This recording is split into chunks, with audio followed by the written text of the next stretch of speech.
Hello, and welcome back to Read, Watch, Play. This is episode numero dos. Yes. For those of you watching, that is Spanish. A couple other languages too. Do you know any other languages? A little bit of Portuguese, a little bit of Italian.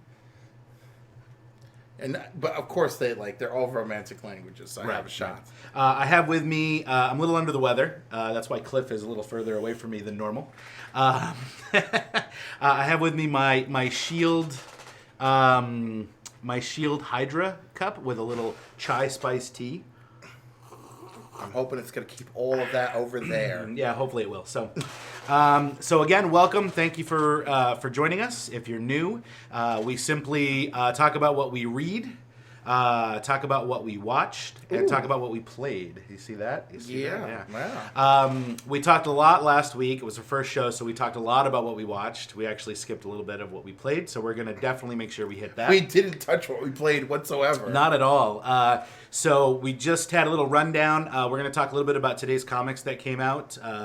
Cliff has a lot of the DC flavor, and I will have a little Star Wars flavor and a book that I was very excited about.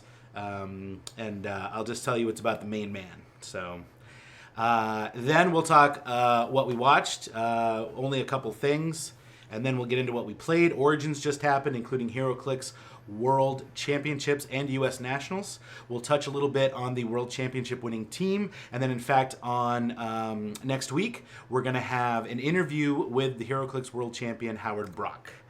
And he'll go in depth. That'll be a recorded interview between now and then, and he'll go in depth as to his team and everything happened. And he's double champion this year.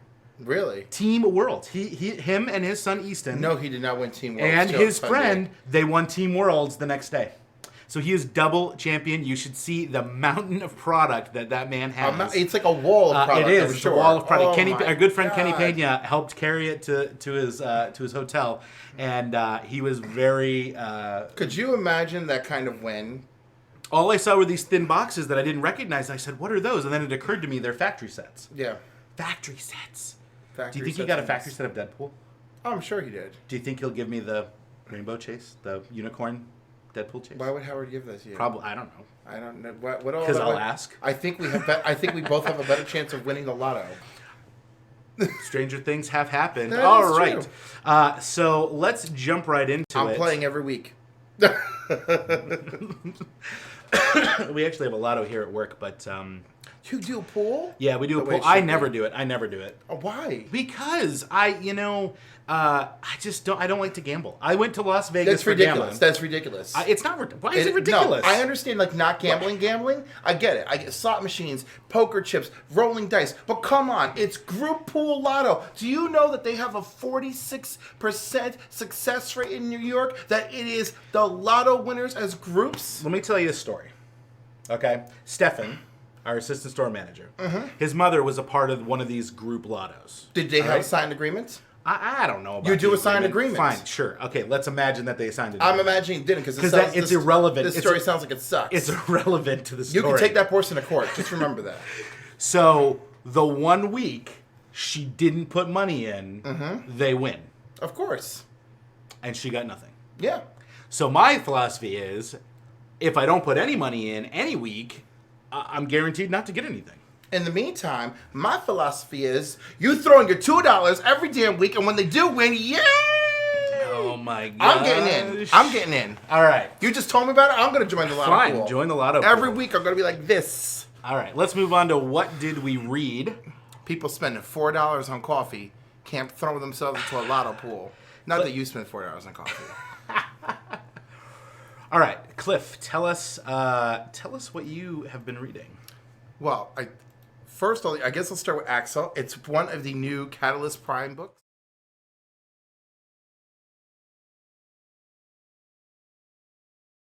Joe Illich, who I happen to absolutely love and adore, is the editor for this line of books, and the whole company is comprised of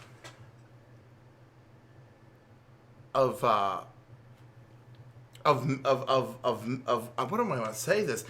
Everyone in this company is basically from minority group, male, female, and they've really come and brought their talents together to make their own line of comics. Is this anything like Image 2.0?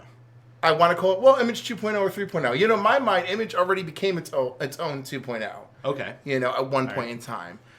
You know, when it stopped being stuff like Youngblood and started becoming stuff like, you know, Invincible or Walking Dead.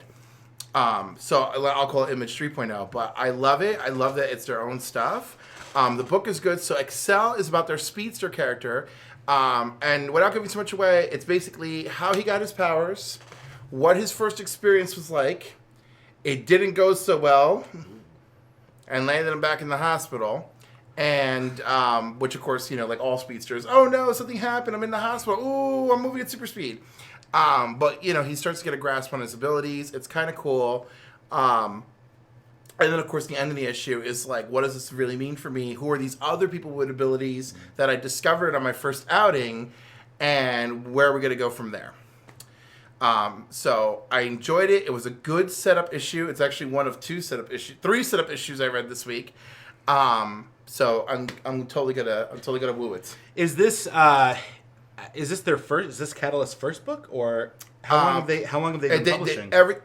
The last like 2 months. Everything's new. Everything's new. Great. It's the first one I picked up shamefully. So I'm gonna try and rectify more of that so that I have them, because I do love Joe so much and I want everything. I think we missed it. Was that a woo or a boo? That was a woo. Just a woo? Well, see, I've only read the one issue. Okay, so, like, and again, it's a first issue, so it's like, here's all this stuff. I do like one more additional on the woo side. I do like they didn't take the time to be all decompressed about it. There's a lot of content in one issue, like the incident where I got my powers, I have my powers, discovering what to do with my powers, I totally want to be a hero with my powers. You know, I like that. All right. I'm gonna have to check them out. Who are the other superhero type characters that they have on their line right now? I forgot everything. Like Okay. I was so excited to see this yesterday. I just grabbed it and I ran because I knew it was one of their core titles. Awesome. And when did this come out? This came out. This actually came this week. It's available today. It's today. Okay. It's great. available today. All right. So next up, you.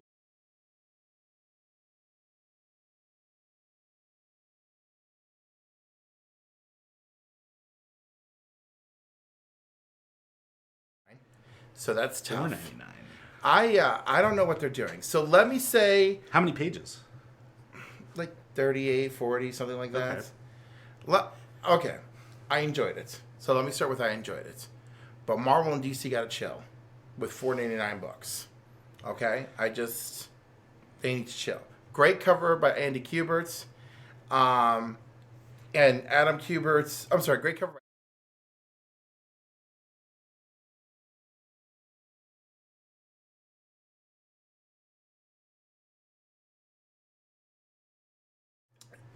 if you have children, now's the time to cover their ears. Chip is the author of Sex Criminals, which I believe you said you enjoyed that book. I thought Matt Fraction wrote Sex Criminals. He's a writer on the book, I believe. Okay. I don't know. I mean, it's been I to be honest, I'm like in the first 5 issues of it, so it's possible that maybe he took it over eventually. Okay, but this is what was told to me, and I was like, okay, great. And now I feel stupid because I could totally be wrong. But I'm under the impression there was that. I do know for a fact he did write the last Star-Lord series, the one that was 7 issues in an annual. Okay. He definitely wrote that, and he has a great sense of humor that plays out in this book. And like a lot of number ones with a pre-established character, you know, we have a day in the life of Spider-Man. Mm-hmm. It also features as a supporting character the Human Torch. Okay. So that's like his buddy he talks to in the beginning, and they end with, we're going to go and hang out and see a movie. That's mustard. Is that mustard on his shirt? Mustard on his shirt, yes. That is indeed mustard on his shirt. Yes. Right there. Yes. Oh, you know what I love? Do you see the greasy mustard went through his shirt and onto the Spider-Man outfit, yeah. Can I just say that happens to me all the time? It's so great. Every time I get a new work shirt, I literally spill Chinese food on it every time. Yeah, I should have meant to bring that up, but it was really good. So he has this interaction with him. You see him interacting with his current clique of Avengers. This is Spidey I'm talking about. The Tinkerer is part of their team. Oh. Right? And he talks about, like, oh, I made a lot of mistakes. I got consumed with power. And Spider-Man's like, I understand what that's like, you know? And he opened the book with the whole great power, great responsibility. Wow. Which, of course, Human Torch said, enough. I've heard your origin a million times. It's not as exciting as my origin. Is this in continuity with Superior Spider-Man? Yeah. Now that Peter Parker is back in his body, does he retain any of the information from when Doc Ock was in his body? Like his. Oh wait, no, he was in. He was already too. in there. But yeah, he was in there too. I forgot. Right, that, like so. if you mean like so he was there with him. If you mean like he particularly clings to Otto's like intelligence and stuff, no, because Right. like he's no longer in. I just there. mean like the events that took place, because that might inform him in his relationship with the Tinkerer, in that respect. Yeah, of course, but more so like his relationship with people around him. Okay. There's a lot of heroes who just don't like him because they didn't like who he was as Otto. Right. And there's no real good Oh, I explanation see. for Yeah, that. I see. Okay, that makes more sense. But anyhow, wraps up on a huge cliffhanger. Spoiler alert. We need a alerts. spoiler alert. We need like a. We do. The cliffhanger is Johnny's waiting for him to go to the movies. Mm-hmm. Peter, of course, isn't showing because he's too busy just trying to be cool neighborhood Spider-Man dude because that's what he really wants to be. And this woman comes out of the apartment and she's like, "Excuse me," and he's like, "Hello, yes, I am Johnny Storm. How can I help you?" Because like the whole time he's like, "Buzz off, I don't know you," because he's recognized everywhere. And then this girl comes out and she goes, "No, I was going to ask you if you're Peter Parker." And he goes, "Really?" And she goes, "Yes, I'm his sister." And that's the cliffhanger for issue 1. And then he goes, "Wait, what?" And then it says next issue. "Wait, what?" is the title of the issue. Oh my god.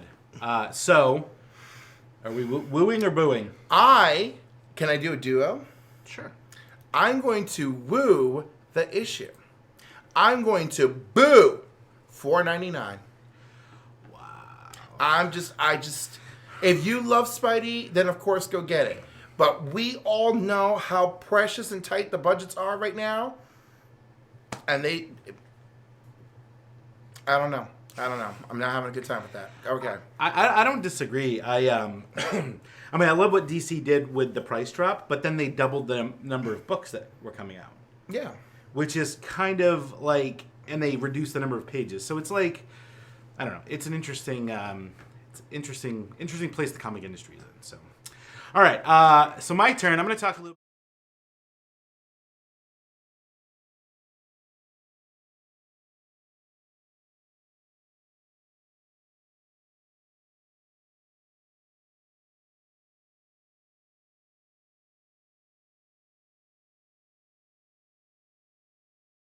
The Sith.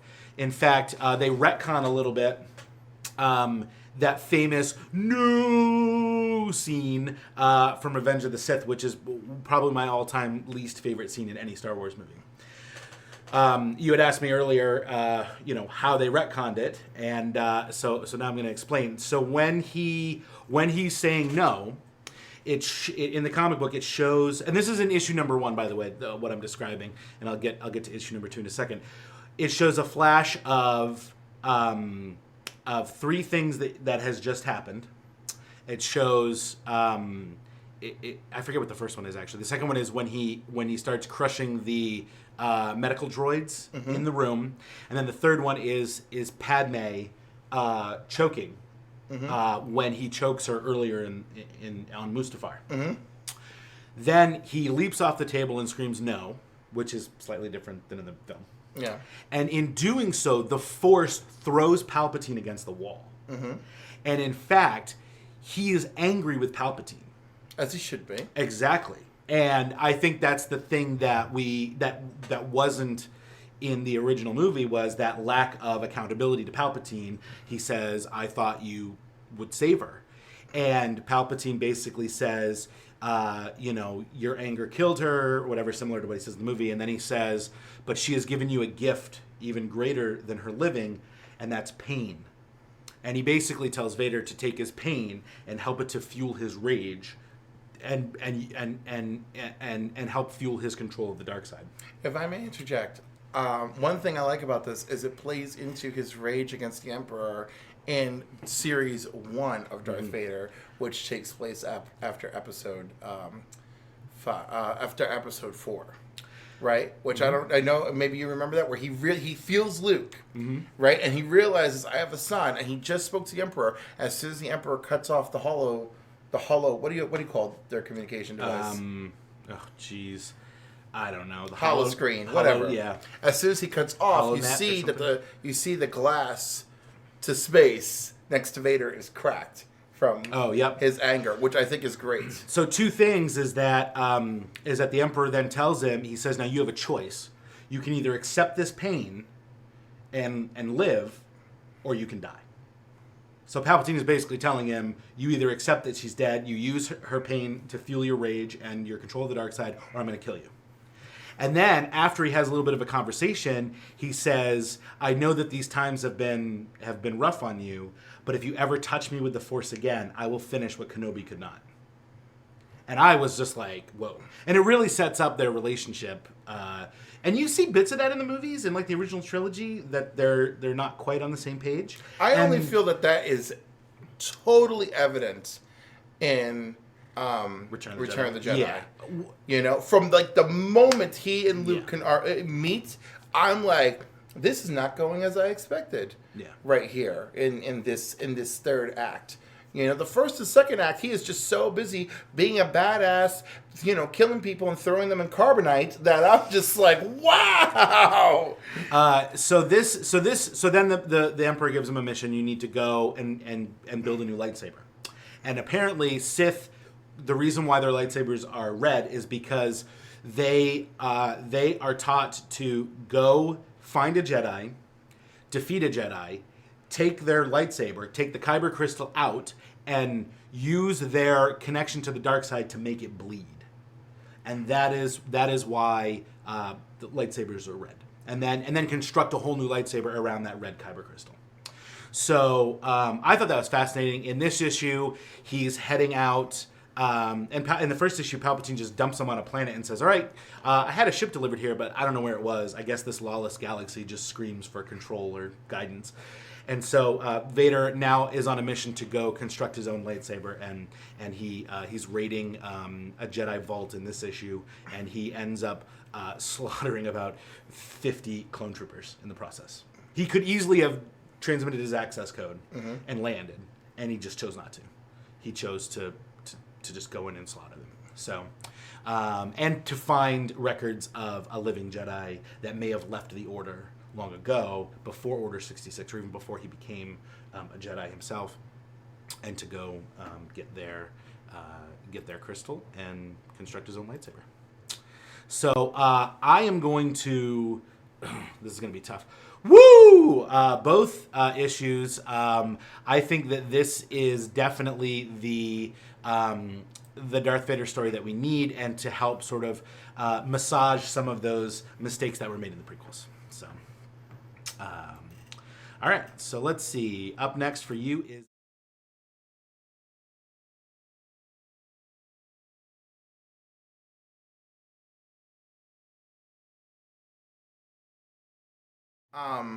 You know, again, so much decompression. I mean, Jean is still X-Men Blue leader. They've already had some cool adventures together. They discover this guy, Ultimate Wolverine's son, and that's why there's a Wolverine on the cover. I was going to say, he looks a little young to be Old Man Logan. Right. He's certainly not. He's the Ultimate Universe, you know, Wolverine that got transported over. Are they bringing in a replacement Wolverine? Yeah, essentially that's what he is. And also, where's X-23? Isn't she the new Wolverine? So he's just, you know, what's his name? I already forgot. Is it the name that they, like, way back when he had a son? No, it's the name of whatever he was when he was in the Ultimate Universe. I mean, right. This is a different character. I'm thinking of in the other continuity. It's not from the only other continuity he is from the Ultimate Universe. Right, So he's over here from Ultimates. Just as, I was thinking 616, Yeah. the 616 universe. Didn't Logan have a son at some point? Draken. Yeah, Draken. Yeah, that's who I was thinking. This guy is Draken. I feel like it's Draken. Whatever. I did kind of like him, and then they ruined him totally. But yeah, here's the other kid. I know, guys. I'm so sorry. It's just, it's tough for me. So it clearly just didn't hold me. It's cute because it gives Jean, young Jean, a Wolverine to get all dreamy with. Oh, great. You know. What about Cyclops there in the background? Yeah, exactly. He's over my shoulder. Yeah, just by the by, I feel like New Wolvie may have the upper hand in this situation. Really? Well, he is a little cuter than. Oh yeah, definitely. So, and I do like the cover by Arthur Adams, who you may remember his lovely work back in the day on X-Men and X Factor, and he used to do all the covers for classic X-Men. Oh, okay. Okay. So anyhow, I mean, it's a nice cover. I like it. No, it's nice, and and of course because they're essentially running around, kind of behaving like X Factor. I like this feeling, this X Factory feeling to the characters. So it's, I'm gonna boo it because it didn't hold my attention. Really? Yeah, I'm sorry. All right. Well, so you're booing X-Men Blue. However, we have a chance to make it up.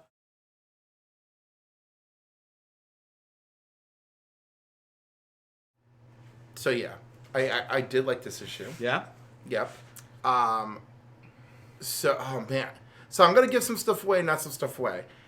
Rachel Summers, you remember her, right? Rachel Summers is, sorry, I don't know. I apologize. I don't know my X-Men that well.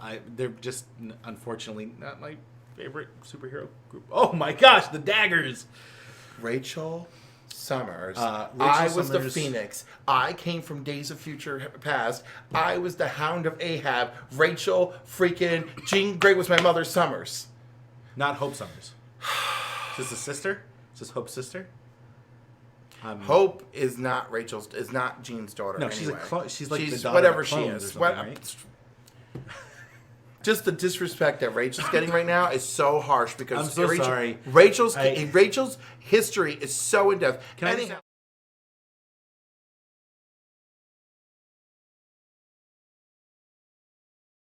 Yeah. I was going to say, she's definitely not seeing any respect. So, no, totally. She's underfoot. So she's hit and she's kind of comatose, and she is communicating with her lover from the future, Franklin Richards. I've heard of Franklin Richards. Yes. I've seen him in the Days of Future Past clicks. Correct. Yeah, so it's that guy. Oh, Rachel Summers in that set too, isn't he? Yes, she is. Oh. Dun, dun, dun. Right. So sorry, the only figure I play from that set is Moira McTaggart. Whenever I need a healer for my X-Men team.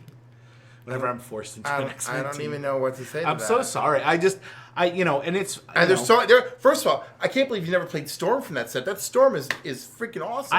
I may have that Storm, actually, and I've never played it. Unless it's like Vampire Wolverine, which I didn't even really think was going to be that good, and then I was like, oh, he's not that good. I mean, he's not that good, but he's good with other X-Men figures because he gives them all. In a larger game, he's fine. So, yeah, well, yeah. I mean, and like now, in a big fun X-Men and game, now he's send usually Punisher of the to. Strange after him and ruin everything. Sure. You know, I mean, like literally, they created him. Is that foreshadowing some of your polls we're going to talk about? Yeah, it foreshadows, but unintentionally because it's ridiculous. But I'm just saying, it's so clear that Punisher of the Strange is designed to like negate Happy-Go-Lucky Wolverine. Any Sorcerer Supreme is meant to counter some of them, some of those strange powers. Maybe, but what was I gonna say? Anyhow, so this X-Men Gold. So he's telling her to stop being embarrassed of who she is. That changing her name all the time because she's been Phoenix, she's been just Rachel, she's been Marvel Girl. Now she's calling herself something else. That's why I don't remember. And yeah, but you should know that redhead, and you should know all the redheads, all the Phoenix family. But, so basically he tells her, like, what is this? Just stop being ashamed of yourself. The way I talk to DC movies. Mm-hmm. And, so it's a good issue for her. The Sentinels, all the Sentinels, this nightmare cadre of Sentinels have been awakened, and it is no bueno for the X-Men. Yeah, that doesn't look good. That whole. This is one of those, but I really enjoyed it. I don't want to say, this is one of the ones where I don't want to say too much because I will ruin too much of the book. Versus like the Spider-Man one, nothing's going on, but hey, what a cool ending. So I'm just going to leave it there. It's good. I thought Mark Guggenheim wasn't going to be like an up-to-snuff X-Men writer. And I have found Mark Guggenheim as in Arrowverse Mark Guggenheim? Oh, whatever. I can't remember who's who, but it's not him. It's not Arrowverse Guggenheim. Oh. Maybe I'm getting this name wrong because they're all twisted in my head. I'm sorry, guys. I needed more sleep and I didn't get it. And but I was cold, so. Guggenheim's Thanks cool. for sticking around. I wasn't sure. Obviously, he's not part of the Arrowverse. But I wasn't sure he's going to be the right guy for this. And so far, it feels modern and fresh. And also, at the same time, it feels like just a splash of the X-Men that I grew up with in the 90s, which I kind of like. It's like 80s, 90s X-Men-ish with the modern flavor. It is the same. It is the same Mark Guggenheim? It is Mark Guggenheim, adds X-Men to a superhero slate. This is from USA Today. You did it, Mark Guggenheim. I give it to you. Executive producer of Arrow, DC's Legends of Tomorrow, discusses his newest project, writing the new X-Men Gold for Marvel Comics. Well, you're doing a fine job here compared to some of that stuff that was written on television. Although, I don't know. If he wrote Arrow Season 2, I'd give him all the love. Well, he's an executive producer, so he doesn't really... Right, he's not even ready. I don't know. How do you be like an executive producer on multiple successful TV shows, and you're like, I'm going to write some X-Men? You know? Anyhow, don't Ask Joss Whedon. Don't mess it up, Mark Guggenheim. Don't mess it up. So far, so good. I'm going You're to on the list. You're on the list, Mark. You are always on the list. You're on the Cliff list. Oh, yeah. And Berlanti, I'm always watching you. Anyhow, I'm going to woo it. Woo! I'm wooing it. And, yes, definitely I'm down for that one. Speaking of woos...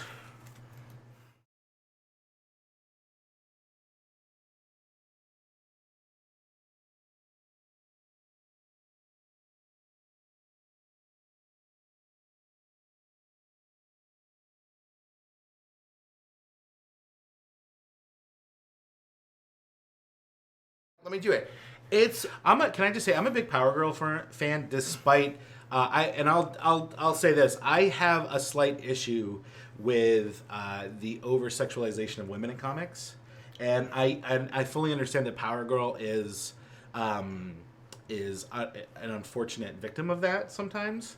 It is. I have mixed feelings of that, by the way. Well, but I like the way that she has been written through time on handling it. Well, and that's the thing is, like, the New 52, Earth 2, Supergirl becoming Power Girl.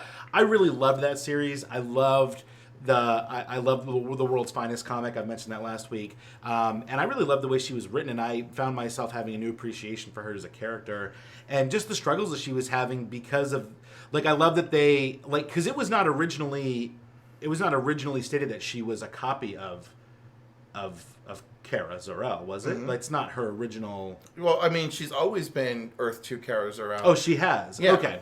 With a few exceptions, obviously, because her Right. continuity keeps getting messed up. But just the emotional state that she has to be in, being in a different universe and seeing a copy of herself be something else and somebody else. How about on a regular basis, just like that, and having writers bring that out in bits and pieces throughout a series and run, I thought was really, I appreciate that a lot. How about a fine classic Power Girl moment from the 80s, Crisis on Infinite Earths? She had to watch Supergirl die. Oh, right. You know, when that was over and they went back to the Monitor, like, satellite or whatever that they were in at that point, she is like sobbing in the arms of both Supermen, her Superman and the other Superman, who's also sobbing because he just lost his cousin. Yeah. And she's just like, she's completely shaken because her parallel alternate self, who she's just been cool with, and I don't even know if they had too many interactions. I honestly can't remember any interaction between that era of Supergirl and Power Girl. And she's just like, holy crap, my, like, parallel universe self just died. Yeah. And And that was back in a time when they didn't kill a superhero just to bring them back 2 weeks later. Yeah, correct. In fact, it was a big deal on what to do with Supergirl. In fact, John Byrne's plan for Power Girl then was when they rebooted into the new timeline that Power Girl would be Superman's cousin. That was going to be a ripple effect of Crisis on Infinite Earths. And they're like, no, he must be the last Kryptonian. And he's like, okay, so Justice League Europe handled the continuing story of Power Girl and who she is or isn't. And then there was an issue of Secret Origins where she's flying around believing she's Earth 2's Superman's cousin. She goes, people see me. I rescue a few people. They say thank you. She goes, but I'm the only one who remembers. And then she goes to her spaceship that brought her to Earth. And the spaceship unlocks all these memories for her of Atlantis and Orion, the sorcerer of Atlantis, being her grandfather and him rescuing her and giving her this false identity. And then with that knowledge, she proceeds into all her memories from the crisis are all wiped at that point, right? It was like, oh, the crisis happened. Oh, I'm from Atlantis. And oh, I was made to believe I'm Superman's cousin. All that stuff about Earth 2, all of it wiped. And then when you read Jeff Johns' run of JSA, decades later, they help Orion, and he goes, I'm so sorry I did that to you. You know, I thought I was trying to help out your mother. My mother? And then Jeff Johns continues at it, and then we find out it's one illusion after another because the multiverse is trying to correct her. Yeah. By the way, that's going to bring me up to my next book. But first, Bombshells. Good issue. The era that they're in, it actually tracks the girls' roots back to their Russian roots. And they actually take a mission to... it's one of those... I'm sorry, I can't remember what city it is. It's not a standard city that I'm used to. It's not like Stalingrad or something like that. You know? And maybe it's Leningrad, but I feel like that's too easy. But they... it's one of the grads. It's not a grad, that's the thing, but it starts with an L.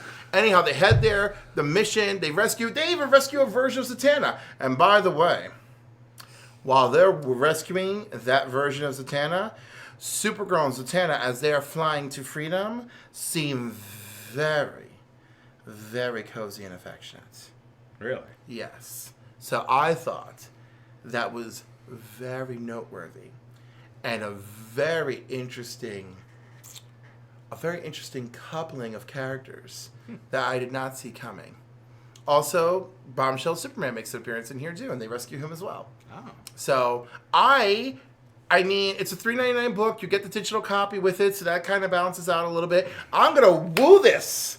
Ooh. I'm gonna woo for all that Power Girl, Supergirl power happening. Excellent.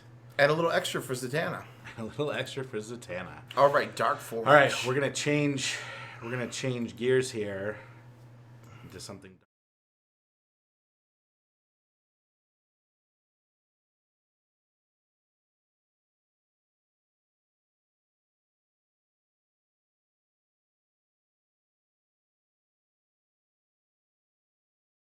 I'm like, what does that even mean? Well, I saw that on the ordering sheet, and I was like... Well, you better get it. And you better get all of it, and you better push this, and you better tell people it's important. Because for a book so important, to name it Dark Days, I can't even. Anyhow, I'm not a fan of a certain JRJR's artwork, so I got the Andy Kubert cover. Oh, wow. And...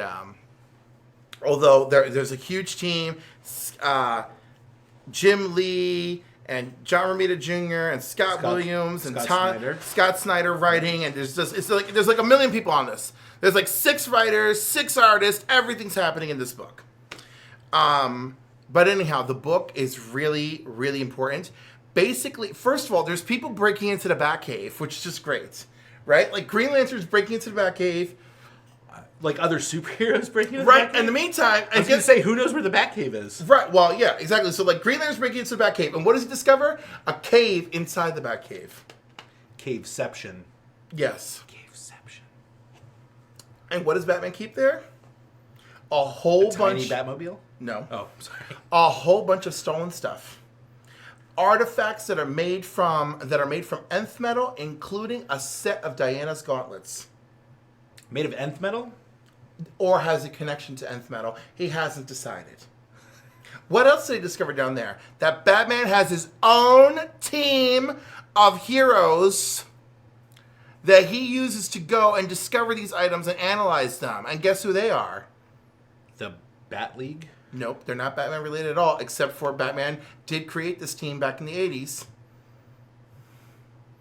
I love when I know the trivia. It's the original Outsiders. Dun dun dun. That's who Batman is using to do all this. Actually, this is like full of spoilers and crazy. Like, look at the giant nth metal ship. So I love how this. Actually, I'm sure that's why it's called Batman Metal. Is because of the nth metal. Oh, is the theme behind it? Breaking news, everybody! Yeah, Batman Metal because of nth metal. yeah.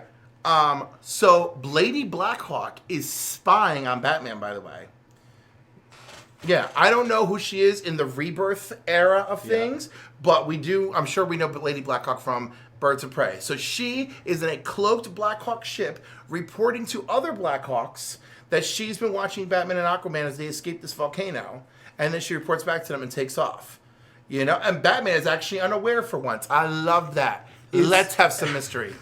Is Aquaman in on it with Batman?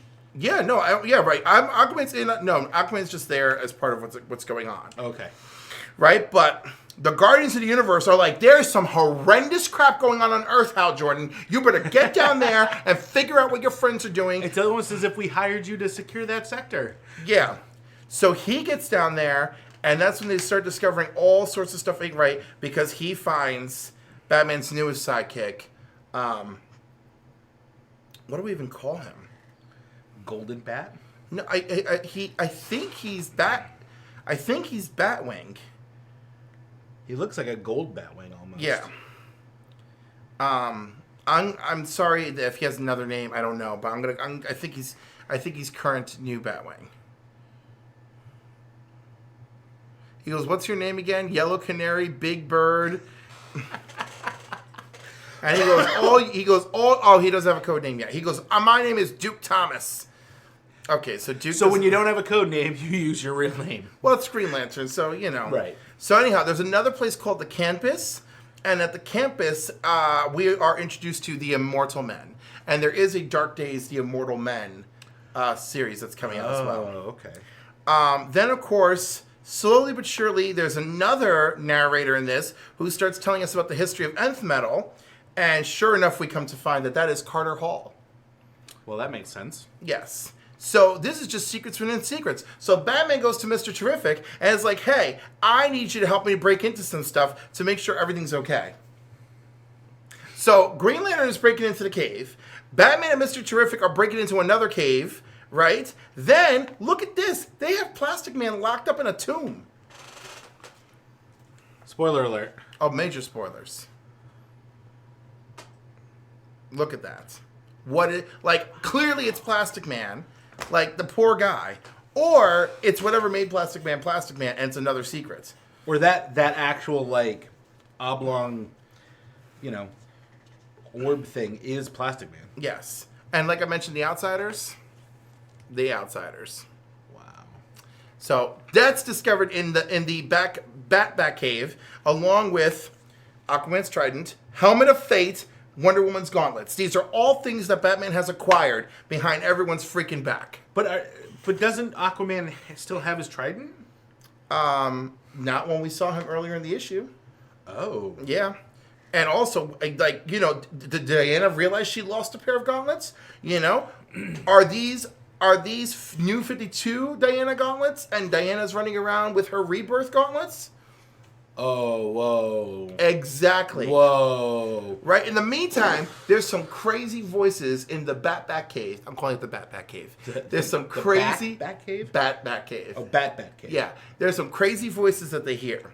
Right? So Green Lantern and Duke keep investigating. In the meantime, I feel like a lot of you have seen this, but I'm just going to keep spoiling things. So Carter is there going over all the stuff that he has found over the years. Okay? And he also puts together that there were 3 tribes. The Hawk tribe, the Bear tribe, and the Wolf tribe. Only he found something new. And it tells him that there was also a Bat tribe. Wait, from how long ago? Ancient. like 3 tribes from, the beginning of time. The beginning of mankind. Beginning of mankind. Because, DC loves to do that. And so then Batman heads to the Fortress of Solitude, where he sees Superman, and they have a little talk, and he's like, Bruce, your heart's racing. And he's like, yeah, I'm here. You have to understand what I'm doing. And he goes, is that door still here? Is that thing still here? And he's like, okay, like, it's still here, Bruce. But, like, really, Mr. Miracle's there because Batman asked for him. So now, Mr. Miracle and Bruce are breaking into a secret room in the Fortress of Solitude. Oh, my gosh. When they break in, Mr. Miracle is furious. I know we said we were going to do it like a display, but this one deserves This is going crazy. Mr. Miracle's furious. He's like, is that what I think it is? He goes, thank you, Scott. That's going to be all. And he goes, Batman, whatever you do here, you need to turn back now. And he goes, I said that'll be all. And Scott leaves in the boom tube. I'm sorry. I don't have that much respect for Batman.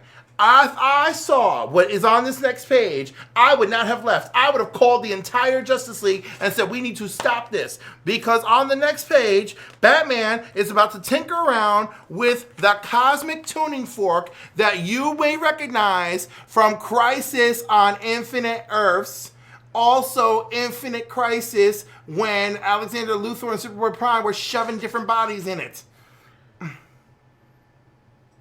Terrifying. I got nothing. And by the way, that's not even the full cliffhanger. The final cliffhanger is that crazy-ass voice coming from inside the Batcave was the Joker.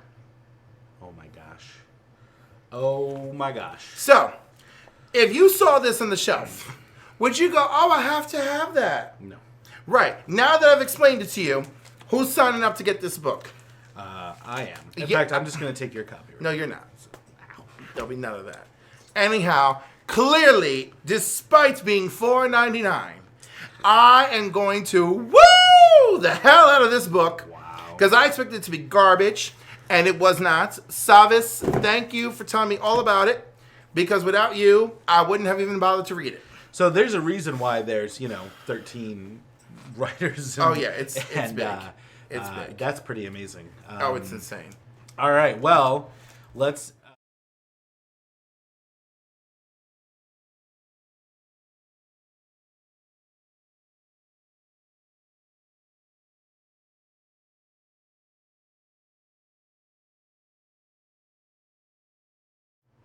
To Catwoman, right? Okay. Which I think is one of the most shoehorned things that has happened in recent comics. I honestly feel like every time they do that, that is such a fan service move. Okay, but not Green Arrow and Black Canary. I thought that was completely appropriate. Like, I felt... No. Yeah. I mean specifically Batman and Catwoman. No, that is extreme fan service. And it's weird because I don't know too many people who really... obsessed about Batman being with Selina. It's fine to have, another Earth where that's a thing. Yeah. I don't know, Earth 2? Where it was a thing. And Exactly. it worked. And it was great. And it's not like I don't see them as star-crossed lovers and, one day, not even one day, just to know that that's probably their destiny. But, with the nature of comics, we're never going to actually see that. But now we're actually seeing it. And I have to wonder why. Is it because, for instance... Batman had Damian, and everybody fell in love with Damian, and Damian's sticking around, right? There was certainly a call to get Superman and Lois back to Lois, and as a result, we end up with Jonathan Kent's Superboy. And now there's the Superman family with their young son, and the Batman family with his young son, and something doesn't feel heteronormative without a mother. I'm sorry, I'm being very judgmental, but that's just where I'm coming from. I will. This thought just occurred to me, and I would love to hear your thoughts on this. It's possible that the demographic of the average comic book reader is a mid-30s white male. It's been established many times over, 18 to 34, and probably white male. But in that same instance, why does the whole Justice League have to be orphans? Right? True. Most people. Do you think that they're thinking that their demographic is getting older and having kids, and so they want their heroes to be more relatable. Probably because when they took all that away from the heroes, all the people in that demographic who are getting married and having kids are like, what's wrong with this? I'm the one who buys this comic. I don't have a problem with people getting married and having kids. Why are you taking that away from us all of a sudden? You know? Spider-Woman had a run where she was pregnant and then had a baby, and I read I think the first maybe 4 issues of that. And she's basically escaping an alien hospital after the Skrulls had come in looking for somebody. They had like taken it over, and she had to get all these expecting mothers on the pregnancy ward to fight off these Skrulls. It was actually pretty good. And they're all aliens. That's kind of cool. Yeah, they were all aliens. So like they must have all had an ability or two that lent itself. Actually, most of them were like scared mothers, and they were just like, we don't know what to do. And she's like, all right, here's what you're gonna do.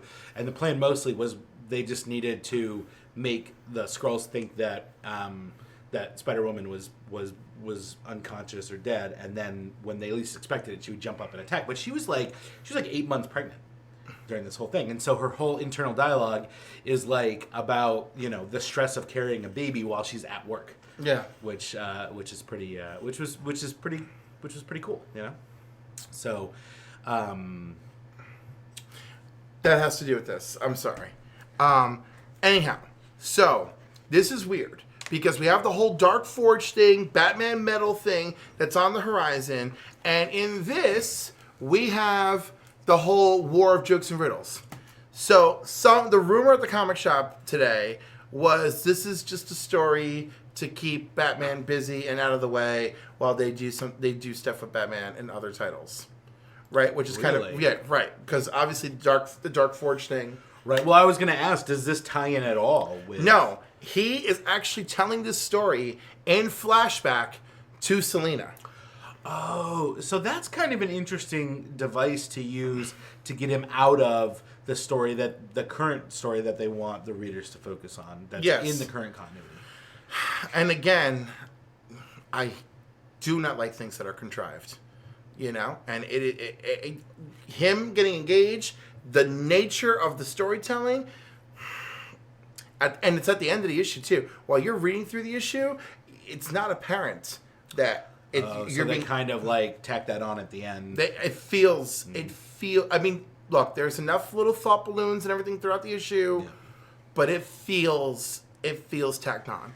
But it was good. The Riddler realizes I am not, and it's funny because it's written a little bit like the Gotham TV show. Really? In the nature of Joker and Riddler talking to each other. So Joker starts all these crazy crimes, and Riddler's in jail and pieces together. They're all attacks on comedy because the Joker can't laugh. So the Riddler pieces together this whole elaborate thing that the Joker has set up, and he goes, so I figured it out, and you wanted him to come, but I'm here instead, and I know what's happening. You can't laugh because Batman made it impossible for you to laugh because he always wins. So he needs to die so that you can laugh again. He goes, and I am not who I say I am if I can't solve this riddle. So I need Batman to die so I can be the Riddler. We have to be who we are. And in order to do that, to be the Joker, to be the Riddler, we have to defeat the thing that is stopping us. So he goes, now, I thought this through. We go to war, it'll be horrible. Batman will still win, and we get nothing. He's like, on the other hand, we work together, and we kill Batman together. Joker turns on him immediately. Batman shows up and sets the stage. Well, it's part one. I'm probably not going to be as aggressive with future parts, but that's it. That's what happens. Yeah. And then of course Batman's lying in bed. He's like, "Well, I have to let you know, Selina. I have to explain why I did what I did during the war of jokes and riddles." And I'm like, "Oh, how clever!" Oh. All right, so How do we feel about... I'm still going to woo it because I loved the way Joker and Riddler were written in this issue. Yeah? Yeah. Right. And, for a $3.99 book and it's an extra size anniversary issue of $3.99. Nice. So it gets my full approval rating. So that's going to bring us to...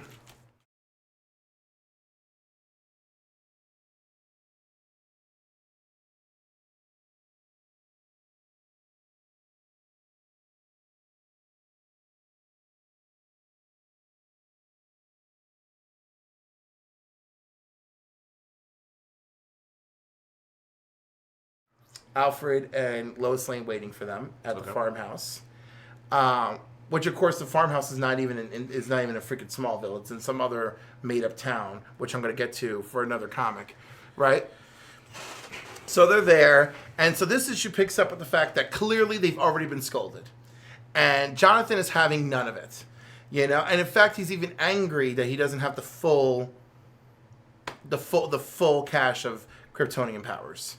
Okay. Like he can power jump and, stuff like that. And he has super strength, but, he doesn't fly, fire, heat vision, But he's on par with Superman's development, right? With Clark's development? He's ahead of schedule. He's ahead of him. Oh, okay. Yeah. All Power right. jumping and super strength, yeah. Because remember, Clark was just like, oh, look, I can even do football. This is so great. And then, oh, crap, I fell off this cliff and I'm flying.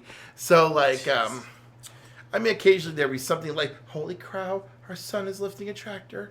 Okay. But he wasn't, throwing a tractor. Right. This kid can throw the tractor. Right. So anyhow, he yells at his parents and leaps off to the big city of Metropolis for another adventure, and Superman eyeballs him with the whole time, from the farm with supervision. Sure. He's supervising his son with supervision. I feel like I want to create that pun, but I feel like the book created it itself. Yeah. But Peter Tomasi wrote this, as he also wrote one of the other books I'm coming to, which is Superman number 25. Good pickup in the story.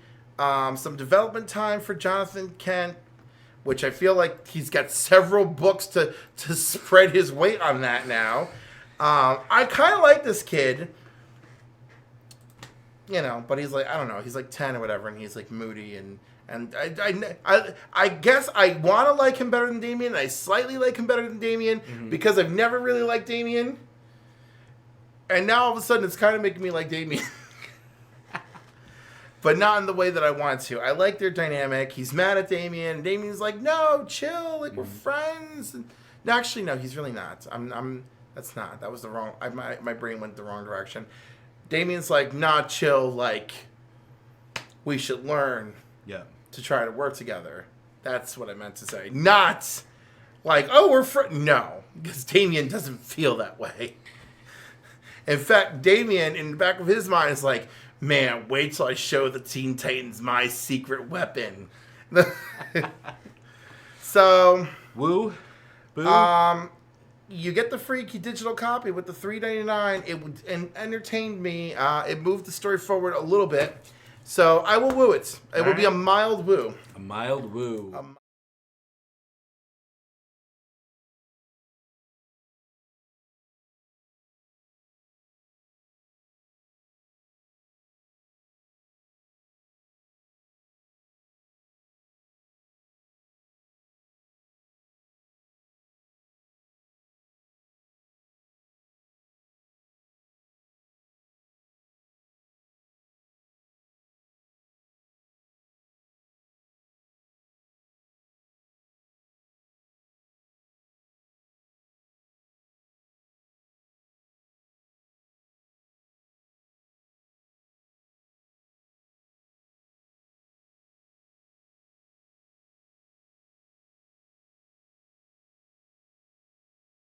How did his name escape me? Well, back to opening comics.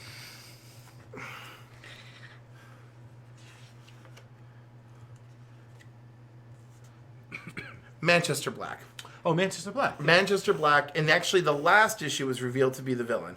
And again, here's another Peter J. Tomasi book, right? They're all fighting. They're now fighting Superboy, who's been empowered by this black dark force energy that Manchester Black is manipulating. Okay. And Manchester Black now seems to be his, his older version. Like I mess with people's minds and stuff. Yeah. So Superboy Jonathan has full range of his Kryptonian powers while he's possessed by this stuff. So Superman discovered in the last issue, Superman discovered in part 1 of this, that the whole town has been watching him, his son, and Lois like it's the freaking Truman Show. per Manchester's Black instruction. Sure. Right? Then, to top it off, the whole place is weird. There's the Valley of Dead Bodies, and there's this farm there that produces this milk, which they've been raising Jonathan with, right? And then Batman suspects by the way, Superman finds this weird farmhouse and figures everything else going on. Who's comatose in the farmhouse? Frankenstein, Frankenstein's bride, Batman and Robin are all freaking locked up because they were putting together something's wrong with the town, so they got locked up. So Superman freed them, only to go and rescue his son, who's of course being manipulated by Manchester Black. Wow. So Batman put together the milk in the town was keeping Jonathan from achieving his full superpower potential. Okay. So anyhow, this issue just goes on. Manchester manipulating his mind, him being like, no, because blah, blah, blah. Superman's no good, my mother. And he's like, your mother's fine. Then Lois comes and fixes everything. It's cute. Overall, I liked it. I felt it was a little bit... Okay. It was good. It was good. It's just, some of it was... So... Some of it was awfully special. Are we wooing or booing? Okay, more woo than boo. I like the art. The story was solid. And I'll stick with solid. And of course, with that $3.99, you get your free digital copy. So for me, that's a bonus. But it was good. And it was a little more than cute. And there was a struggle there with his son. And there's another girl, and there's the people who were possessed as well, who were essentially her family, not biologically, but the fact that they're all different, and it was good. Are we going to have our first boo of the night? No, what was my first boo of the night? No, I don't think you've booed anything. I don't think I booed. Oh, we might. That's what I'm saying. Is this your first boo? No, it's a woo. All right, it's a woo because of the $3.99. Okay. You get the digital copy. That price and that digital copy are keeping the value up for you. It does. It does, because if I had paid $4 or $5 for this and no digital copy. Right? Because the digital copy, you can take it everywhere. Why is it every time I lean one way, I'm off camera? Hold on. The digital copy, you can take it everywhere. I like it. It's a good story, good art. It wasn't bad. I don't know how I feel. I don't know if I'm running out of my way.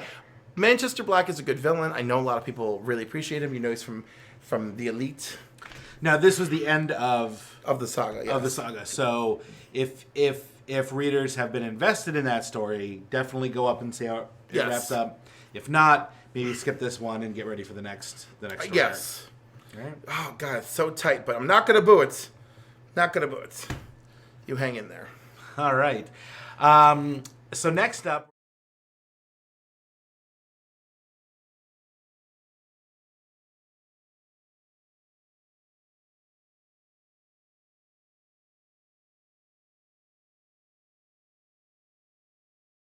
inside the book. And I apologize, I didn't bring any copies of the ones that I read. But Lobo is one of my favorite DC characters. When I was a kid, after the Reign of the Supermen series, there was an issue where Lobo came to Earth for, I forget what reason, and fought Superman. There was this big battle in Metropolis, right? But the issue that I bought was sealed in a bag.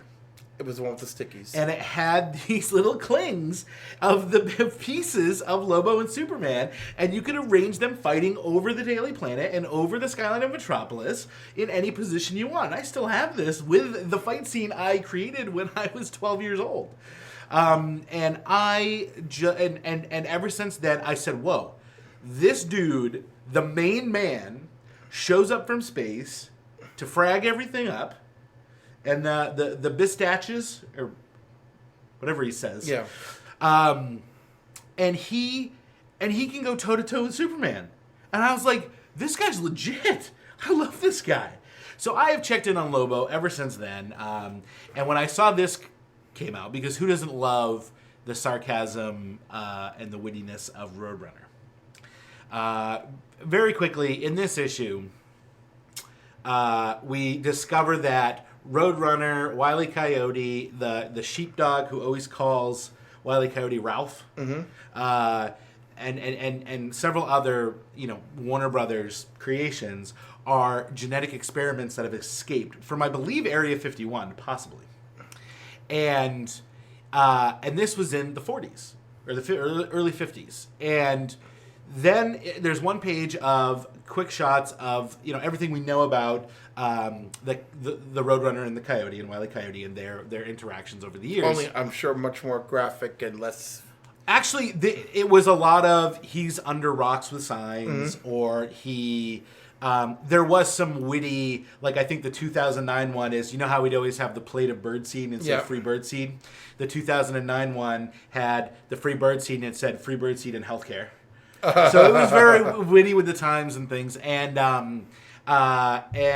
he gets fed up. Meanwhile, Lobo gets a contract to go off and kill somebody, and we don't know who it is. And at least I don't think we know who it is. And he's passing by Earth, and he's thinking, oh, maybe I should do a quick stop in Vegas, for some debauchery. And he's like, no, I got to stay on course and get this. Well, meanwhile, Wile E. Coyote has escaped Area 52 and is in a spaceship, and he projects space whales because he knows Lobo loves space whales, apparently. Oh, dolphins, space dolphins. So Lobo loves space dolphins. And when Lobo discovered regular dolphins, he was like, but who would hurt such precious creatures on your world? So all he sees is this rocket ship heading towards a school of space dolphins. Yes. And so Lobo has to stop him. So he stops him, and and then the guy's like, please don't hurt me. I want to hire you for $1 bajillion to go and assassinate the Roadrunner. And Lobo's like, I'd love to, but I've already contracted to do this other job. And he goes, I'll tell you what. He goes, you go do that job, and I'll go do your job. So they part ways, right?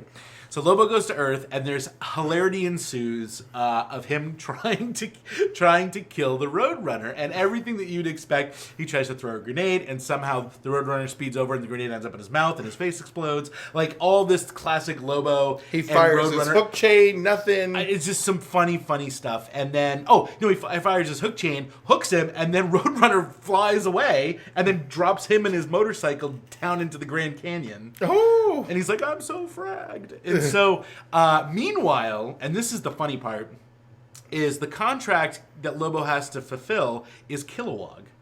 Oh, He's got to go assassinate Kilowog, right? But it's Wile E. Coyote's got to go do that, and he shows up on Oa, and of course he just shows up, and they immediately capture him, and they're like, "What's going on?" And they're like interrogating him or whatever, and then the guy who hires Lobo comes, and he says, "Oh," and I to be honest, I read this pretty fast, but he comes, and for some reason he explains to Kilowog that, "Oh no, I hired Lobo to come do this job, and possibly so that Kilowog would kill Lobo," or something like that. Right. But he tried to double cross me. He goes, "I don't want to see this guy hurt, so just let him go." Right. So they send him back to Earth. Meanwhile, Lobo can't get Roadrunner. So he tells Coyote, he goes, just forget it. So meanwhile, Lobo doesn't collect on the $1 bajillion from Coyote and doesn't collect on the Kilowog kill. So then the very last, spoiler alert, the very last panel is Wile E. Coyote's back on Earth, and you think that the rest of the thing is going to ensue, and then he turns around and he's wearing a Green Lantern ring, and he smirks at the reader, and then that's the last panel. As if he defeated Kilowog. No, he stole a ring, and now he's going to use the ring to capture, to go toe-to-toe with Roadrunner. One could hope. So the one I want to bring up, and I don't have it here with me, I saw the Wonder Woman Tasmanian Devil one, which was also done in a very serious tone, and he kind of, Diana's one of her gifts is to communicate with animals, right? Yes, so I knew that. So she could communicate with the Tasmanian Devil. Oh my God! And so they have a very lovely time, and I mean he helps her with their little battle on Paradise Island, whatever. Mm-hmm. It was cute, a slightly more serious tone, but cute. And then of course all he wanted to do was partake in the feast. And then one time when they were in serious combat, he got to do the Tasmanian Whirl. So like, but that's not a big deal. The one that was very impressive to me, and I wish I brought it with me, Marvin the Martian and Martian Manhunter. I have that waiting for me, and I have not read it yet. Please don't spoil it. Have you read it? Oh my god, Is it good? it's so good. I'm I'm going to tell you the opening. Okay, tell me the opening. So Martian Manhunter hears the signal, or detects the signal. It's the same signal from Mars that brought him to Earth. Okay. He races to the lab of the man, where he appeared on Earth, and out comes Marvin the Martian. And then they realize, oh, we're not the same type of Martian. And then but they're so happy. Are they both from Mars? Right, but from different versions of Mars. Oh, different versions, like different. Yeah, different universes. See, right? I'm thinking there's green Martians, white Martians, and then little Martians. No, it wasn't like that. And of course, he's not particularly a little Martian. He actually. I'm from the southern hemisphere. He actually looks gladiatorial. Yeah. Like again, it's drawn. Yeah, they beefed up Coyote as well, and right. Right. Sheepdog. They're just drawn in a more serious tone. The Bugs Legion of Superheroes one was actually drawn in a lighthearted tone. Anyhow, so just the opening, they meet, they talk. It's cool. We're both Martians, and it's Martian Manhunter. This is my adopted planet. Let me make this a place for you too. Versus these people destroy themselves and everything they touch. and he wants to destroy. And Earth. that is the setup for the whole issue. That's so And I'll tell you nothing else. And remember, when we first meet Marvin the Martian in the cartoons, Marvin's all like, "Oh, they're blocking my view. Yeah. They're blocking my view of Venus." Yeah. No, They destroy everything they touch. I like it. And I'm gonna give you that. So, Lobo Road Runner. Sorry, this cold is kicking me. I give it a big woo. It was great. They captured Lobo so well. They captured the Roadrunner and Wile E. Coyote so well. And I didn't think it was possible to merge these two worlds together, and they did a fantastic job. So kudos to them. So next up is Justice League.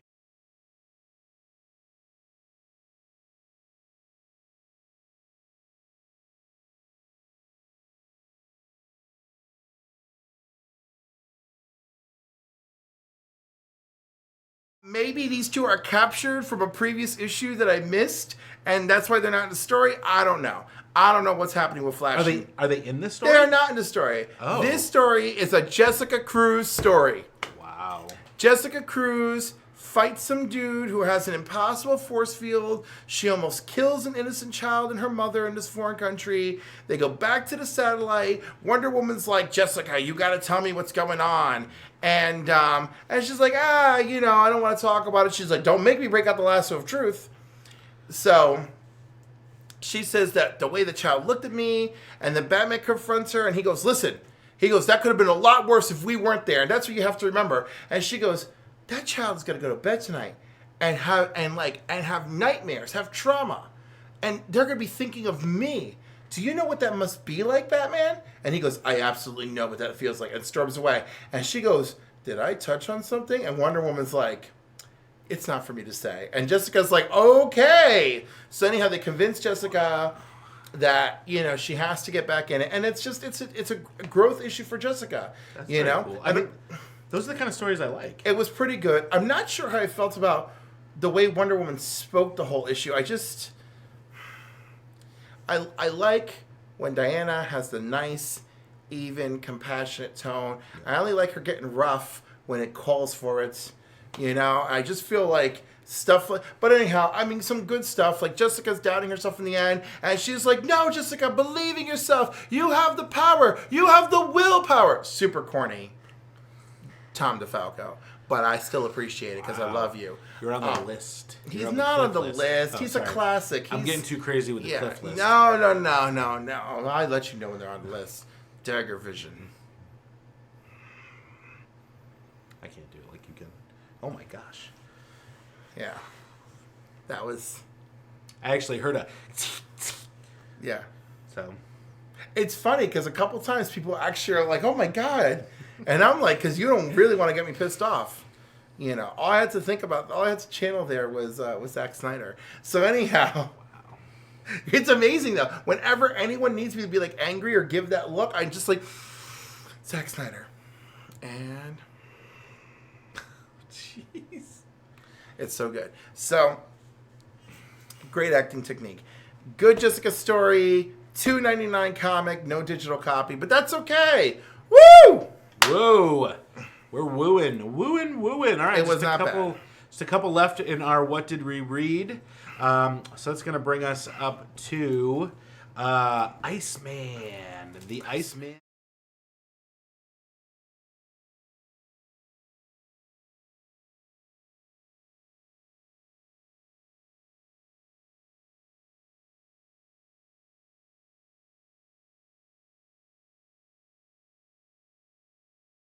Yeah, that's going through. Well, remember, he's made of ice, and she phases. Right. So that's why the whole thing is cool.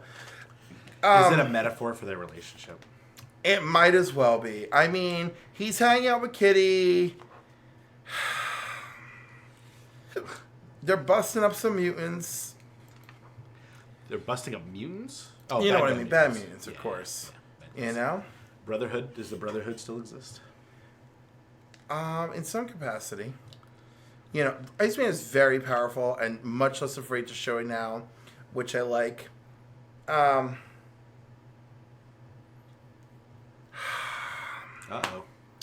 Yeah. I just want this to be better. Yeah. I just want it to be better. It's okay. Yeah. But again, anything that doesn't grab me, I sat here and I flipped through the pages to be like, grab me, remind me what I liked about the book. Mm-hmm. But all I'm reminded is that I really didn't like the book. I like Bobby talking with Kitty, and that's nice. And that's it. I mean, I'm sorry. Issue 1, him getting angry, he's in a fight, you know what I mean? A training fight with young Iceman, with his younger self. And he's jealous of him. And then he pulls a power move and knocks young Iceman out of the sky. And I appreciated that. Mm-hmm. And then the story devolved into idle chatter. And that's what this is. Just idle, $3.99, should be $2.99. Boo you. I'm upset. And of course, because Iceman is supposed to be gay, and discovering himself, his younger self is running around with an inhuman boyfriend making out. I'm done. This is exactly what I tell you about Tony that ticks me off. Okay? Authentic experiences, and it's not enough. Yeah. I don't know why it's not enough. I don't know what the reason is for not enough. Maybe you think you're doing it a favor. Maybe Marvel's editorial doesn't have a grip on what people want. Maybe it's because your name isn't Brian Michael Bendis. Because obviously he gets away. No, you know what I'm saying? Yeah. No, there's absolutely favoritism in comic books, and let's never pretend. Okay, Bendis can have Jean Grey out young Iceman. Bendis can have young Bobby making out with his new inhuman boyfriend. And this is a book dedicated to Iceman with none of the lead heavy hitting names on it, and it is just some BS. You know what I would have loved? Years. And I know Chuck Dixon was part of writing, and somebody else. I can't remember all of it because it's a mush now. But there was years of this thing with North Star having a thing for Iceman. Mm-hmm. Right? It was prevalent. I vaguely remember that, yeah. It was prevalent. It was there. You know what I would have loved to have seen for a modern Iceman who's trying to get in touch with himself, he's clearly building on his confidence because he's using his power level more. Mm-hmm. That's fine. But you know what I would have liked? I know North Star's a married man. I would have liked to have seen him go to North Star and have a talk. Maybe even with North Star's husband. Having a lovely meal at their apartment or chateau or wherever North Star currently lives with his husband. Probably in Canada. Yeah, but he's rich. He's all over the place. He has investments all over. Right. He actually yelled at Angel once because he's like, "Whoa, what do you mean you aren't keeping track of your company's investments? I invest with your company." And it was great because when he was at Xavier School as a teacher, he taught math. He taught math and finance, right? And flight school. Those were his two jobs. That's awesome. Right? Oh, and of course he was a coach because, all of his years skiing. So yeah, I'm sorry, it's a disappointment. I feel like the people involved have some love. Ugh. Do you plan on picking up issue 3? I plan on waiting for the trade. Okay. It'd be interesting to see. I mean, I don't know. And then borrowing it from somebody. I'd be interested to see if they can turn it around or if they're building to something similar to what you described, something a little bit more authentic, and that this was all just like maybe his frustration with not being able to, It's yeah. It's just I'm sorry, it's just not right. Like I like when I look at my feed and what my friends what my LGBTQ friends are going bonkers about with their comics, this is not there. It's not there. They're going crazier over like the Dark Forge. They're going crazier over bombshells. Yeah. Like. So it's a boo. No. Iceman remains a boo. I'm sorry. You need to impress me. I'm sorry. All right. Well, let's move on to what did we watch. This will be a pretty short segment. We only really have one, maybe two things. I didn't think of something else to mention. But let's first just hit on.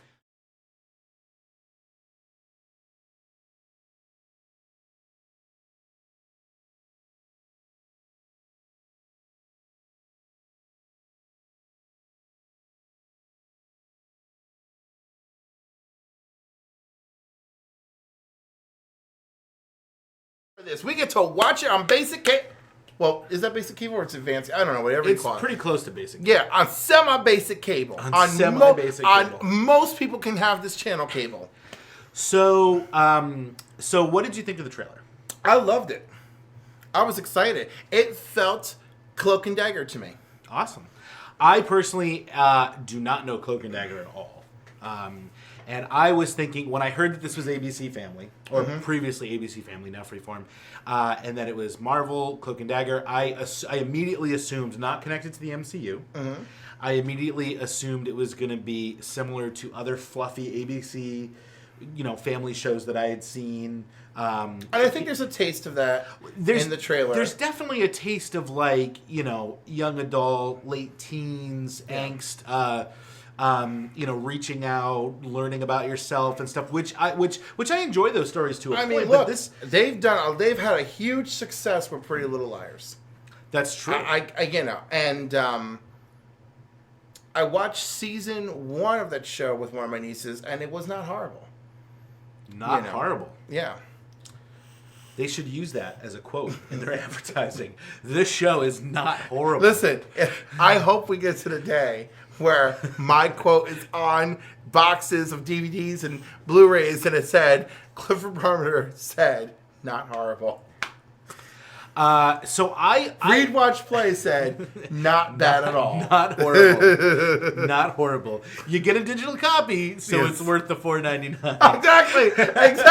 That could be our quote for the Blu-ray DVD digital box set. It'll be like Read, Watch, Play said, good value for the bundle. So I knew nothing about Cloak and Dagger going into this. I had all these assumptions and preconceived notions. I watched the trailer, and if you haven't watched the trailer, I hope you've already paused this and gone and watched it. It's the official trailer on YouTube. Go check it out. I watched it, and I was like, this is quality. Very different than my opinion on Star Trek Discovery. I felt like this was a quality production with... we don't need to get into that again. I just wanted to dig a little. I just can't believe... Okay, listen. Please, let's be real here. Please separate your disappointments in your Star Trek expectations from the look of quality. That show has the look of quality. It just doesn't have the quality of... that it has the wherewithal of what Star Trek it is. And I will allow you to have that because you're such a huge fan. But if you remove yourself from that portion, right? Where the show, you know what I'm saying? I agree. It looks fantastic. Thank you, because I'm Iron like, Fist also looked fantastic. right, and not great, but great. But I had a good time. And I will more than likely have a good time with Star Trek. But let's be honest. Even if it's as bad as I think it is. See, this is what I can't understand. Like, you were talking about Transformers earlier. It was so bad, right, for me. Yeah. Like, the first one... Oh, no, I will never disagree that though they're terrible movies. Right, I can't watch them. I will shell out my money every time one comes along because Transformers and Ninja Turtles were the two things that I played with in my room as a kid.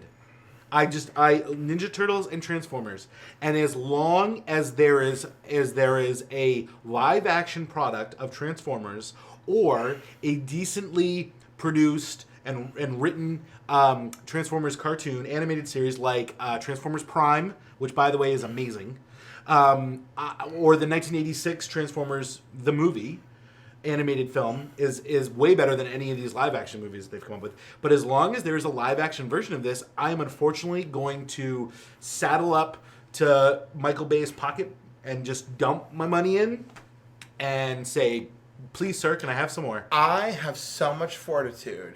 I really do. Because I swore to myself that if Wonder Woman broke my heart, that Warner Brothers would never get a dime from me, outside of Harry Potter, would never get a dime from me again. And thankfully, Wonder Woman was good. And I will put myself through the Justice League-ness of it all. Which now I'm hearing there's reshoots and they're adding more Wonder Woman, and I'm like, yeah. So let's hang on. Let's table that because that's another topic. But first, I want to just ask one question. Woo or boo for the Cloak and Dagger trailer? Oh, woo! Huge woo for me. Woo! I cannot wait. I know nothing. I'm looking forward to it. So, just two more quick things under what did we watch? Number one. Did you see the report about how much Gal Gadot made for Wonder Woman? And then I heard that was not true, and we need to just shut up. Really? Yeah. So I'm not sure what to believe.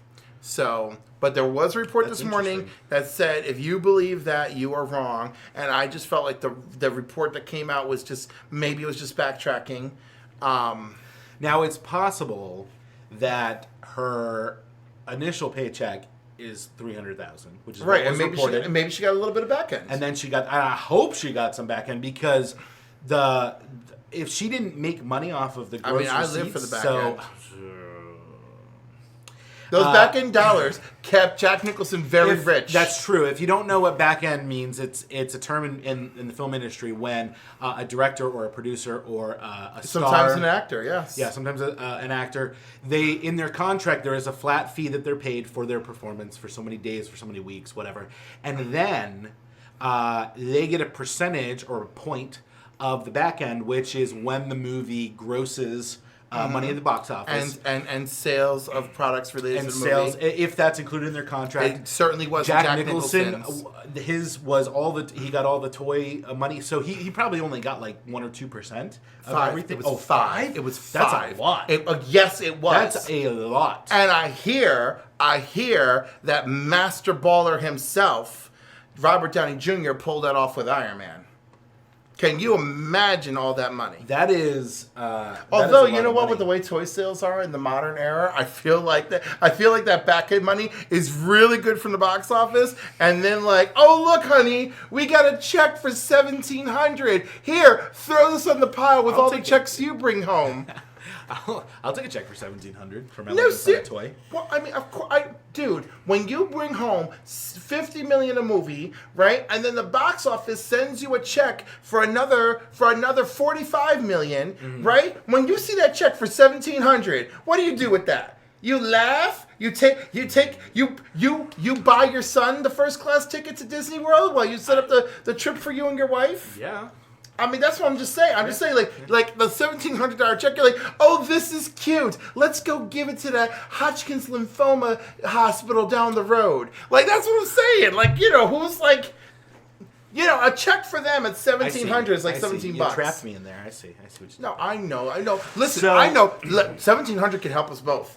If a lot of comics. 250 grand, I'd lose my mind. It's a lot of digital comics. Yeah.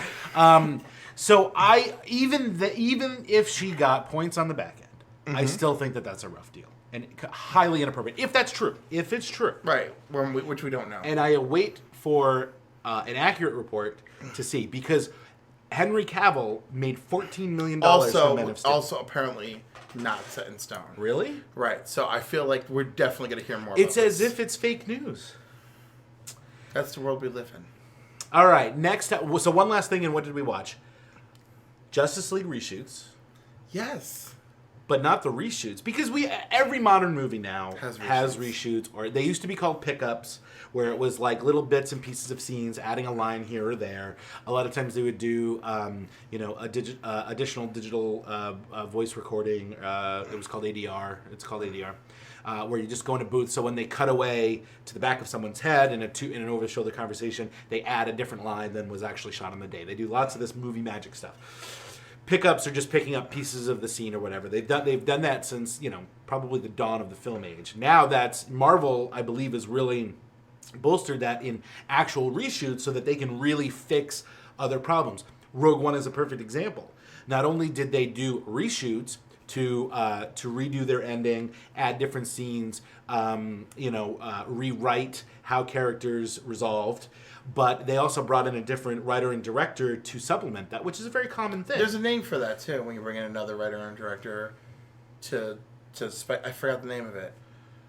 Well, you mean like ghost writing or something, or No. ghosting? I think I think it started as a Broadway term where you bring in possibly. Right, you bring in this other writer, but the thing is, when you bring in the other writer, usually either they help you or they set you up to fail and be like, "Oh, here's my version of the script." Well, sometimes that can happen, but I feel like in today's filmmaking is a very collaborative environment. Absolutely, And Gareth Edwards, who was credited as the director of Rogue One, directed a majority of that film, and he probably oversaw a lot of what I believe it was Tony Gilroy who came in.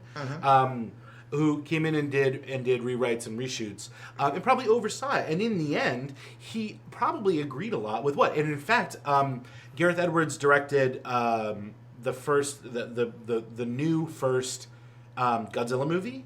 And wouldn't you know it, Tony Gilroy came in and did rewrites and reshoots on that as well. So these are two directors who have worked together in the past. If and only they had done a better job on Godzilla. Possibly. I still think that movie was Gareth Edwards' vision. It's good, So, but it's not very good. It's certainly not Godzilla.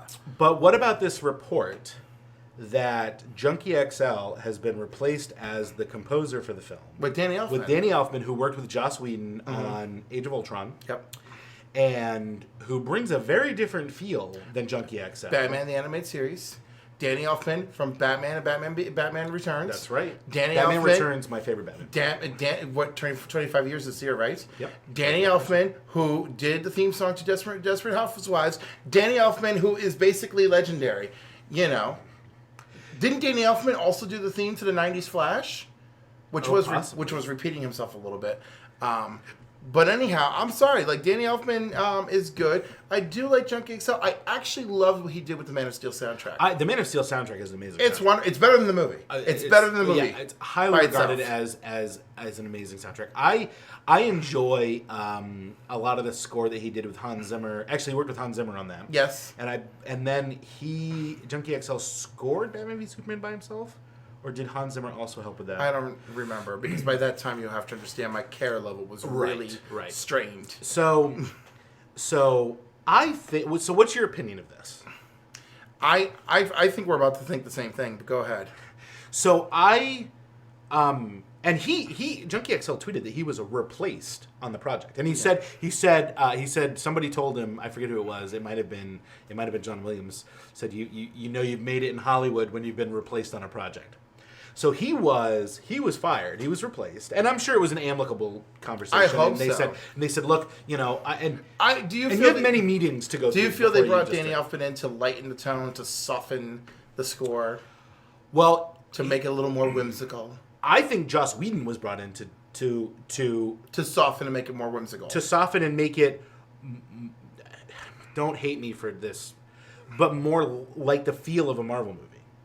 No. An enjoyable, entertaining movie to watch that isn't a statement in I the absolutely agree grittiness with you. of superheroes. I absolutely agree with you, except I just hate the fact that people have to go that route of using the term Marvel movie. It's not about that. Well, and that's why I said don't hate me for saying that. But it's I really mean I don't hate you for saying it, but I just don't like that you said it. But I mean like the feel of a good, entertaining movie. Not that Man of Steel and Batman v Superman. And We Suicide could have Squad stuck weren't with what I gonna said. Soften the tone. Sure, fine. All right, soften the tone. But it signals to me that there is a much larger reconfiguration of this movie than I think they originally presented. Of course. However, I do genuinely believe that Zack Snyder did tap out to be with his family. Oh, I honestly believe that too. Yeah. But I strongly believe that within that conversation, They had already hired. they had already hired him. Yes. Yeah, they had already hired Joss Whedon, and so I think, I think that I have every inkling of my being thinks that Zack Snyder just said, "Look, Joss, make it your own. You take what I've done, you make it your own movie. You connect all of these threads that we've established, and you make it your own and bring it to the next level." And I'm sure that's what the studio had said as well. And that's why we're getting this news that the more Wonder Woman, larger reshoots, Danny Elfman coming in. I mean, I heard reports, reports get exaggerated, but I heard that possibly up to 60% of the movie is going to be reshot and rewritten. Oh, I feel like that's too much. I think that they could be as much as you leave those big set pieces in that have already been pre-visualized in special effects and that are going to be, that are already in the works and are probably already close to being finished, and then you rewrite the story around that. Similar to probably the last 40 minutes of Rogue One. And but there is a new trailer coming at Comic-Con, is what we're being told. So I'm excited to see it, and excited to see if it incorporates anything from the reshoots, possibly an edit of the trailer from Joss Whedon himself and his editors. So in the meantime, 17 days till Spider-Man Homecoming. Yes, Spider-Man Homecoming. I'm very excited for that. All right, so let's move on to the segment that we missed last time, and that is, what did we play? Yes. So very quickly, let me just run down what Howard Brock's World's winning team was, and then we'll have a more detailed interview with him next week, and he can give us some insight into the effectiveness of this team and his thought process in building it and going out and defeating everyone to become the world champion. So we had Goblin King from the What If set, which very is new and not surprising. very new. You pick two standard powers, any two powers. What point level did he play him at? I believe he played him at the lower point value, but again, we have not gotten the official build sheet. He just took a picture of the team, and I believe the starting dial was the lower one. But even then, with pick-up powers, it's insane. And I still feel like that low is so what do you call it? Effective or not effective? The opposite. No, it can be effective. Yeah. I don't know. It's like you're taking a real chance with that. Right. But, well, the thing is I heard from Kenny Pena that Kenny Pena judged all of the featured table matches. Mm-hmm. And he said that he mentioned something about Howard pulling multiple defense powers for longevity. So I'm thinking that possibly...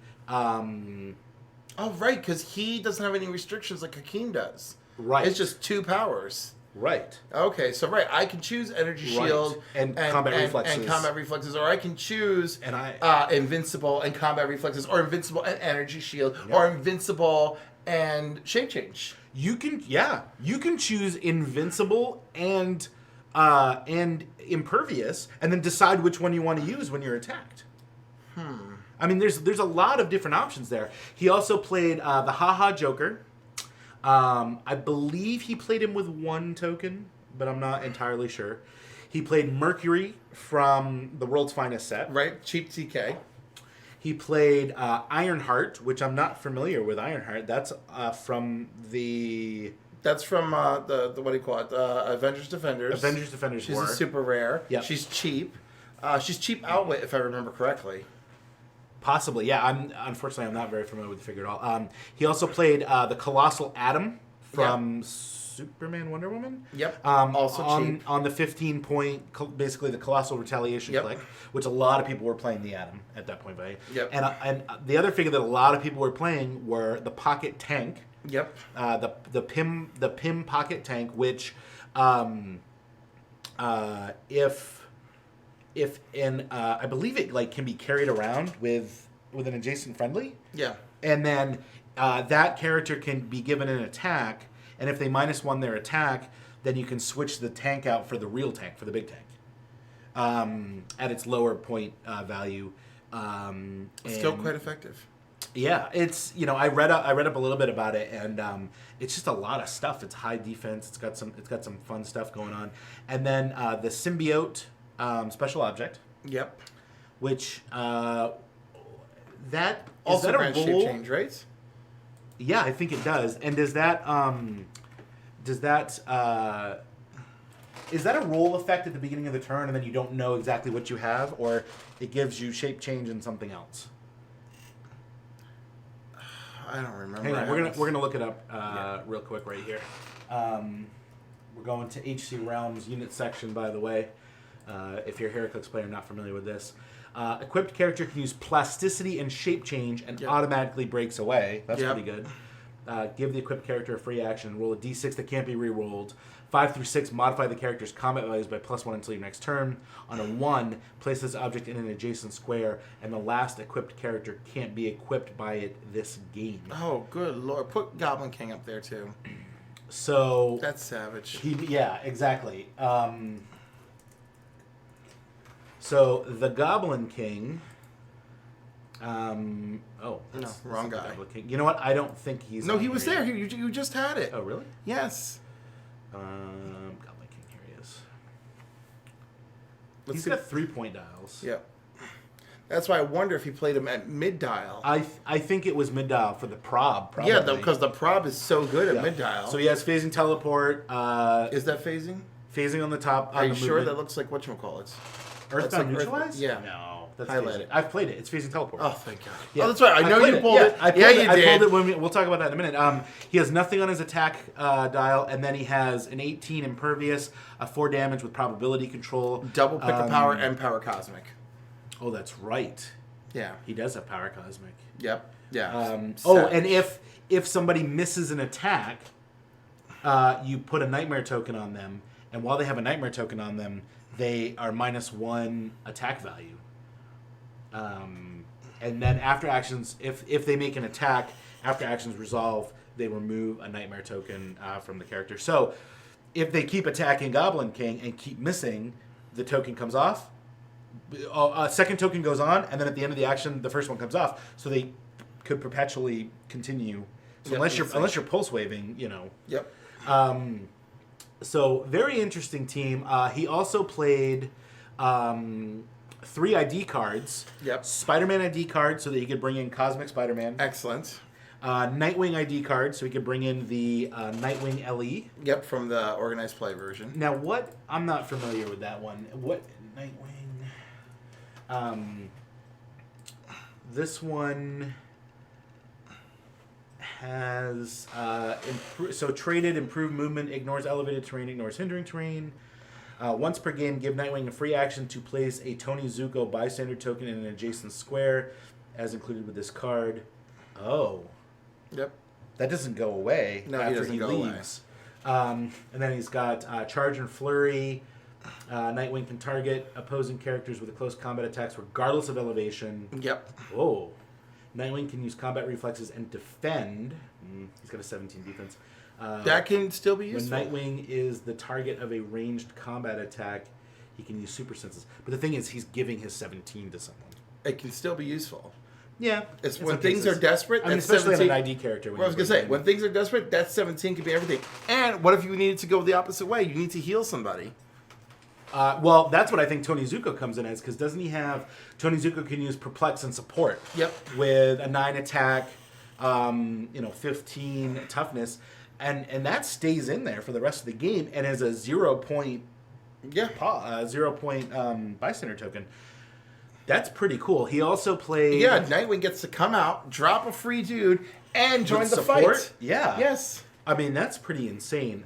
He has 6 range too with dual targets, let's not forget. The other thing is, if for some reason Goblin King is not on his phasing teleport click, he automatically breaks away from the symbiote, if he still has that. He's got plasticity, automatically breaks away. So he can get away from the characters, get over to the other side of Tony Zuko, so he's not adjacent to an opposing character, and get supported by Tony Zuko. That's pretty awesome. He also played the shield By the levels. way, if everything is going wrong for Goblin King, he still has double pick power.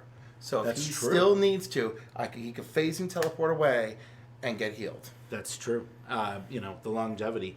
Unless you have something with good reach, Yeah. and even then, you got to get through whatever powers he's picked, or you better hope you got, a TK, high movement running shot pulse wave or something, because that's a lot to get through. Excuse me.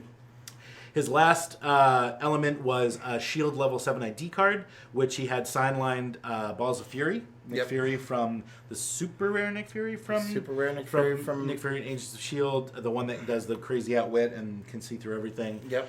He has the Watcher's eyeballs Yep. in his hand. And I believe the Armored Hulk from that set as well. Yep. The Shield Hulk, the Shield Keyword Hulk. So that's a pretty good, And do you notice anything about this list that's sort of baffling over the last 8 years of heroclix? There's something not on this list. a resource. That is correct. Yeah. There is no resource on this team. Other players, there was a lot of Goblin Kings, a lot of Jakeens, and there were a lot of Kree Supreme Intelligence. Oh, that's good. A lot of Kree Supreme Intelligence, a lot What of about Atoms, teleports? and a lot of Pym tanks. Is Justice League Trinity War still? No, no, the not Justice League. teleporter is Oh, in. it's World's Finest. The Justice League. Oh, both of them are in, aren't they? Yeah. The Marvel one and the... No. So the Nick Fury Agents of S.H.I.E.L.D. ID cards are in, right? Right. The WizKids prize ID cards are in. Yep. The ones from Yep. The Marvel and DC ones. the Marvel and DC ones, right? And the World's Finest ID cards are in. Yep. And the teleporter is in.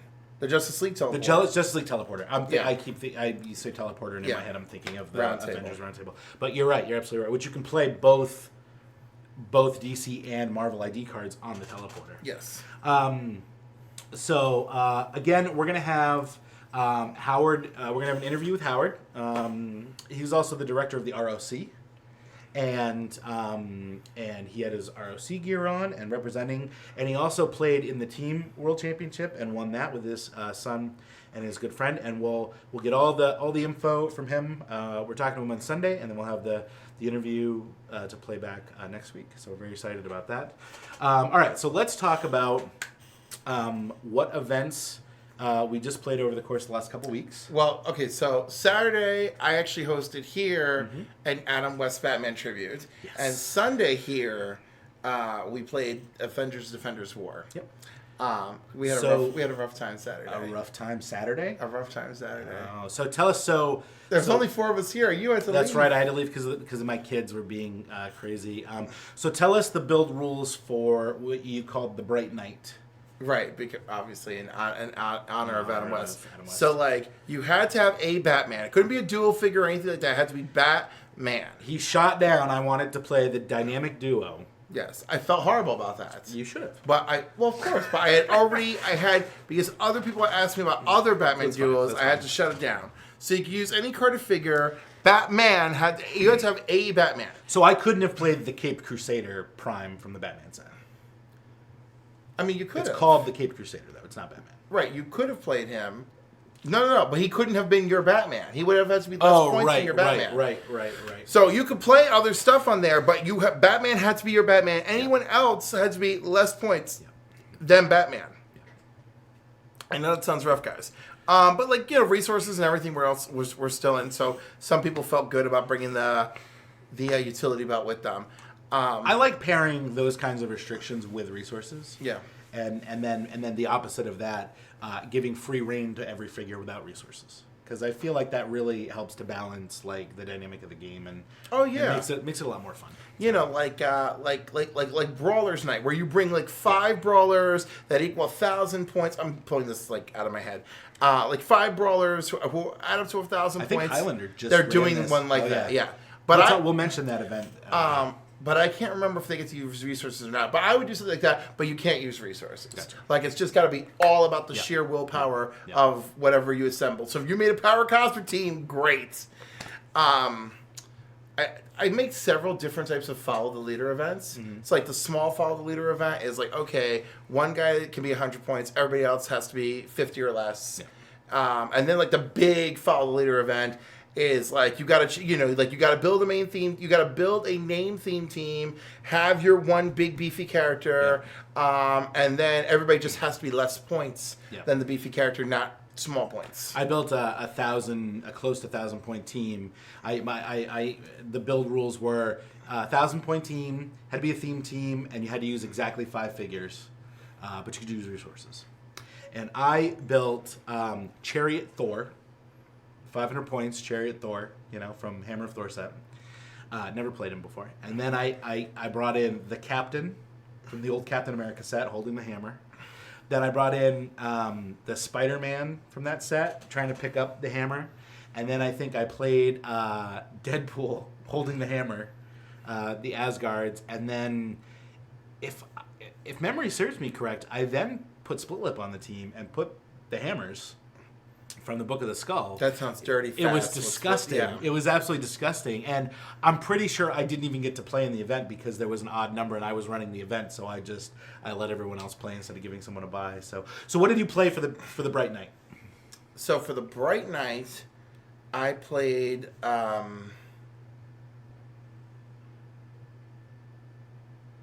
who the heck was my Batman?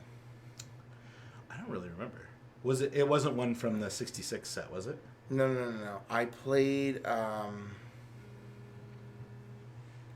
think I played Fast Forces Batman from the Joker's Wild sets. Right? Oh, okay, yep. He was 75 points. I played Deadshot, which because he also had Gotham City. And I played a lot of the people. I played almost everybody else from the Joker's Wild sets. Because that way the Penguin could make somebody his whatever it is that he calls them, his... I forgot. They have so many weird traits. But yeah, it's funny. I have that Fast Forces. I don't think I've ever played him. No, but yeah, well, he's 25 points. It's good, and then that person gets +1 to range, +1 to attack. Yeah. So like that was cool. Harley's there. If you get her on the right click and she lives, she can bring in her hammer. Oh, that's the one with the hammer. I actually don't have that one. Yeah. So anyhow, not too bad. I mean, not the greatest thing ever because I actually expected more people to play. Yeah, I thought more people were going to come but unfortunately, work got in their way. We're running into a problem this weekend too. Yeah, I built because I didn't actually get a chance to play it. I literally got to my first turn and my kids just got crazy. So I decided to go with Batman in Heaven theme. So I played White Lantern Batman. I paired him with White Lantern Martian Manhunter from the monthly organized play kit. And I ran the Batcave. I love the Batcave. That was my first big OP prize. I didn't win it, but I bought it. I just love the Batcave. Comes with the utility belt. I got that Alfred dial. I did not use Alfred. No, but there is an Alfred dial. There is an Alfred dial, and on one of his lower clicks, you can actually pop him off and use either the Fast Forces Batman from the Batman set or the uncommon or the rare from the Batman set. You mean Alfred, yes. Alfred, yes. Yeah. And which is pretty cool. It comes with a Batcave computer, which is awesome because generally it is the last character on your force. And then when it's the last character on your force, you can literally pen psi from anywhere on the map. And then I think after that it gets pulse waves. You can pulse wave from anywhere on the map. It's wonderful. It's pretty awesome. And then the White Lantern Batman actually starts with running shot TK, and then eventually gets pulse wave, has a stop click. And then I paired it with the utility belt. And one of my favorite tricks with the utility belt, which I usually use with the Caped Crusader, which is the Prime from the Batman set, is I put the Suit of Sorrows to give him super strength and battle fury. And he's over 100 points, so he can lift ultra heavies. now, and then when the rules change, they'll be going away. And there's What a click. bizarre disappointment that is. Yeah, we'll talk about that when that happens. And then there's a click on the utility belt that gives him +2 and exploit weakness. And actually, he may have exploit on the dial. I forget, but he has charge. Oh no, that's what it is. He has exploit on the dial for I think 3 or 4 damage, and then he gets +2 combat values, and he has charge, and then you want the flurry click. And then and then he has the attached bats, which then fly around, and then you can free action swap with the bats, and then he, runs up, grabs an object, charges, flurries, hits you for 6 or 7 in the first hit, exploit, and then follows it up with another 3 or 4 damage attack with the exploit. So that's pretty fun. But that Batman team was pretty cool, and I'm really bummed that I missed that event. But I think Martin won. Is that right? Martin won with his crazy Kingdom Come Batman. I think he was mad because I had previously won a Kingdom Come. Okay, it wasn't a Kingdom Come event. I had previously won with Kingdom Come Spectre at another event where we just were grabbing packs. Mm-hmm. Actually, I don't think that's why he was mad, but I just think it's really funny. But he comes to the Kingdom. So anyhow, I don't remember if I put my team together again to play him or if we threw something else together. I'm so bad at this. I do remember Sunday pretty well. We got to start taking notes when we play. Yeah, well, I think it's just because it just became such a little bit of a blah night because not a lot of people showed up. So. Yeah, not a lot of people showed up. Where we had a better turnout on Sunday. I showed up a freaking hour late. Oh really? I don't know why. I swear I saw 3 on the event system, and I'm like, oh, I'm running late for 3. Nope, I was running late for 2. Oh, wow. So I was not there on Sunday because it was Father's Day. I was in another special place, which I'll talk about on a future show. Ticonderoga. I was in Ticonderoga, but we'll talk about that later. So this was Avengers Defenders. So you had to build a 300 point. Was it 300 points? 300 point Defenders, 300 point Avengers team. Theme teams, 2 different teams. Yep. And then whoever won the map roll initiative got to choose which team or got to defer that choice to the other player. Right. And then you had to, if I chose the teams, you chose the map and vice versa. Gotcha. And then so you chose what team you wanted to play, and then the other player had to play the opposing team. So what did you play for that? So I had a Defenders team with the captain, Wasp, who could swap in and out. Mm-hmm. I gave them the Green Lantern power battery. No, the Blue Lantern power battery. Ooh, that makes sense. I also played Avengers of Hope, right? And I also gave them who else was on? Black Panther was on there with his swap. So that was my Avengers team with the Blue Lantern battery, and I don't know. Obviously, I wanted the thing for shape change. That was definitely there. I didn't pay too much attention to what else was on there. And I still got my butt handed to me by Billy. My Defenders team was... that was your Avengers team. That was Avengers, yeah. Oh, I thought that was your Defenders. Wasp and the Captain. Oh, okay. So your Defenders team. Defenders team was the Book of Skull. Okay. I love that resource. Very good. Of course, no split lip, so I had to pick the hammers up the slow way. But it was good. I had Valkyrie... from the new set. From the new set, okay. I had Doctor Strange from the new set, so you could swap in and out with the I carry everybody one. Yep. The Hulk. Mm-hmm. And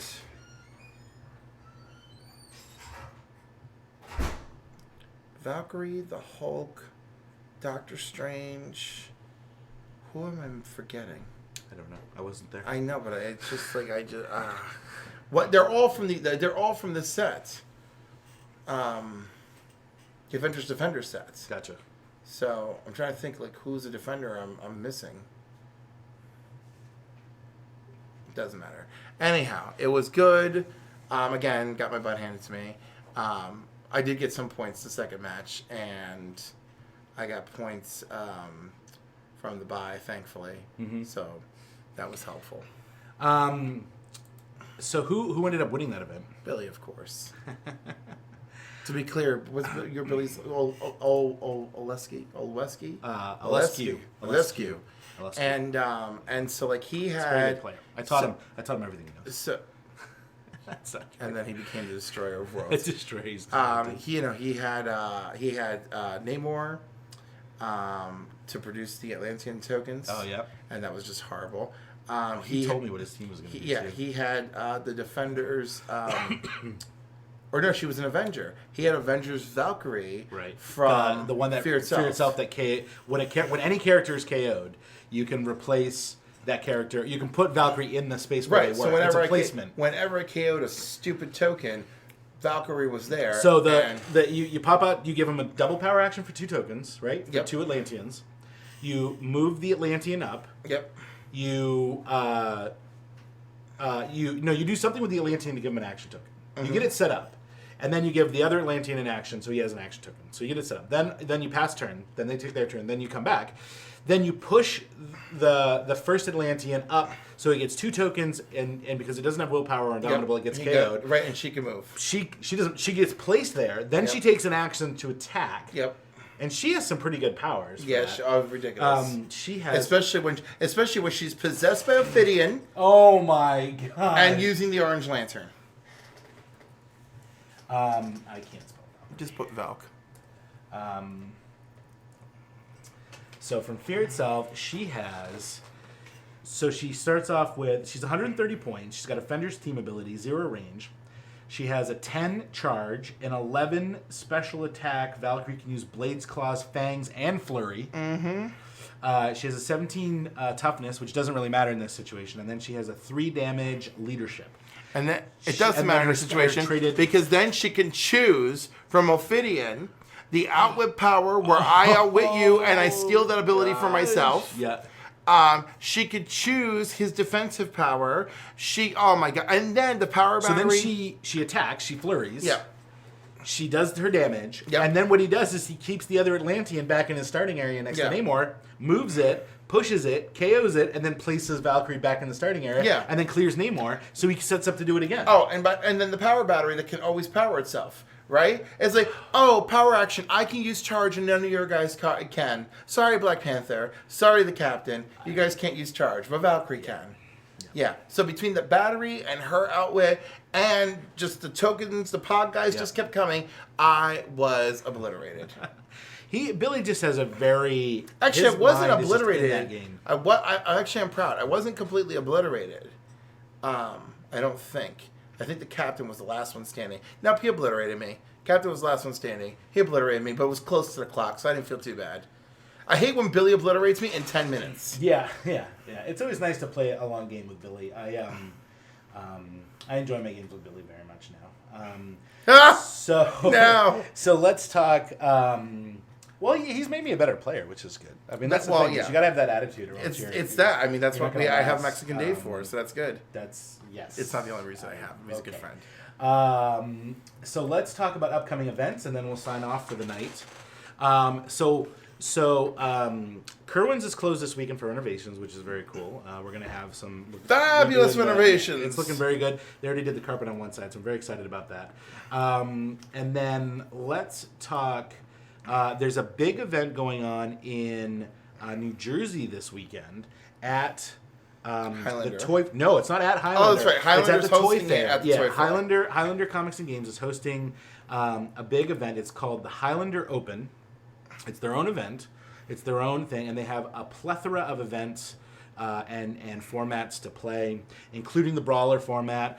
Prison Break is one of them. I believe they're doing some kind of a constructed event as well, Battle Royales, and I believe they're going all night, Saturday night, all night into Sunday.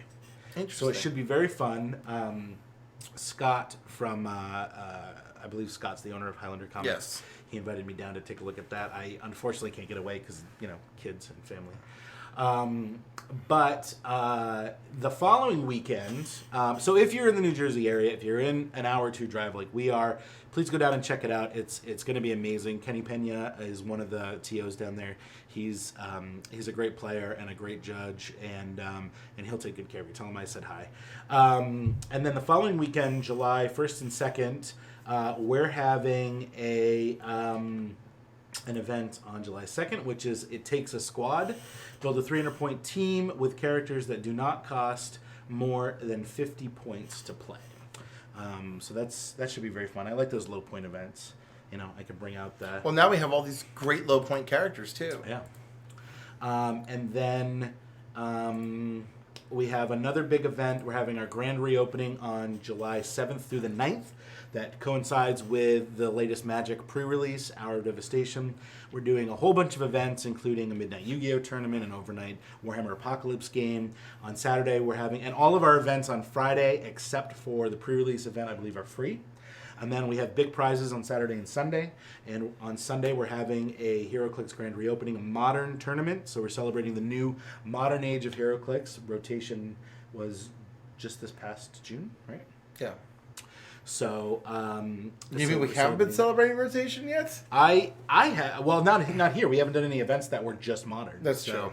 I like to give it a couple weeks. I mean, unless there's like an ROC coming up or WizKids Open or something like that. So, and we're giving away the Gray Cage convention exclusive. Gray Cage. And the Wolverine. Right, who has Vampire the Wolverine. Alliance team affiliation. Because he's made after a guy who works at Alliance. Oh, really? Yeah. That's... And he has fist constructs to actually come off. Oh, wow. And the Alliance ability is, team ability is basically Team Superman. Oh, okay. Hindering, sees through hindering. Yeah, sees through hindering, moves through hindering. It's good. Um, It's a good piece. So yeah, so if that's in our Catskill, that's in Catskill, New York, at our at Kerwin's Game Store. So if you're in the area on that Right weekend, on Main Street. yeah, we've got some other events going on that weekend. Saturday we've got a Dice Masters Golden Age only tournament. Some rotation just happened for the first time in that game, and we're doing a Golden Age only tournament. And then we're also doing a Star Wars Destiny sealed event, which is a very unique format for that game. When is the Star Wars Destiny? Saturday, July 8th. At what time? It is 2 p.m. 2 p.m. 2 p.m. I'm like curious about that game, but I can show you a demo. We've got demo copies here. that's I can show you the great. game We should put the whole thing on video. We can do that. All right. I think that's it for this week. Thank you so much for watching. I am Tony Cox. You can tweet at me at Tony on a Mountain. I'm Clifford Farmer, and you could tweet at me at CliffordNY. And this has been Read, Watch, Play, and we hope you join us next week, Wednesday night at 6 p.m. Streaming live. Thank you, and good night. Good night. KerwinsGameStore.com is the online source for your gaming needs. We stock sealed products and card singles for Magic, Pokemon, Yu-Gi-Oh!, and Weiss Schwartz. We also carry singles for HeroClix and Star Wars Destiny. With our free economy shipping on all orders and responsive customer service, you get more of the games you want hassle-free. Shop KerwinsGameStore.com today and see why we are the best place in gaming.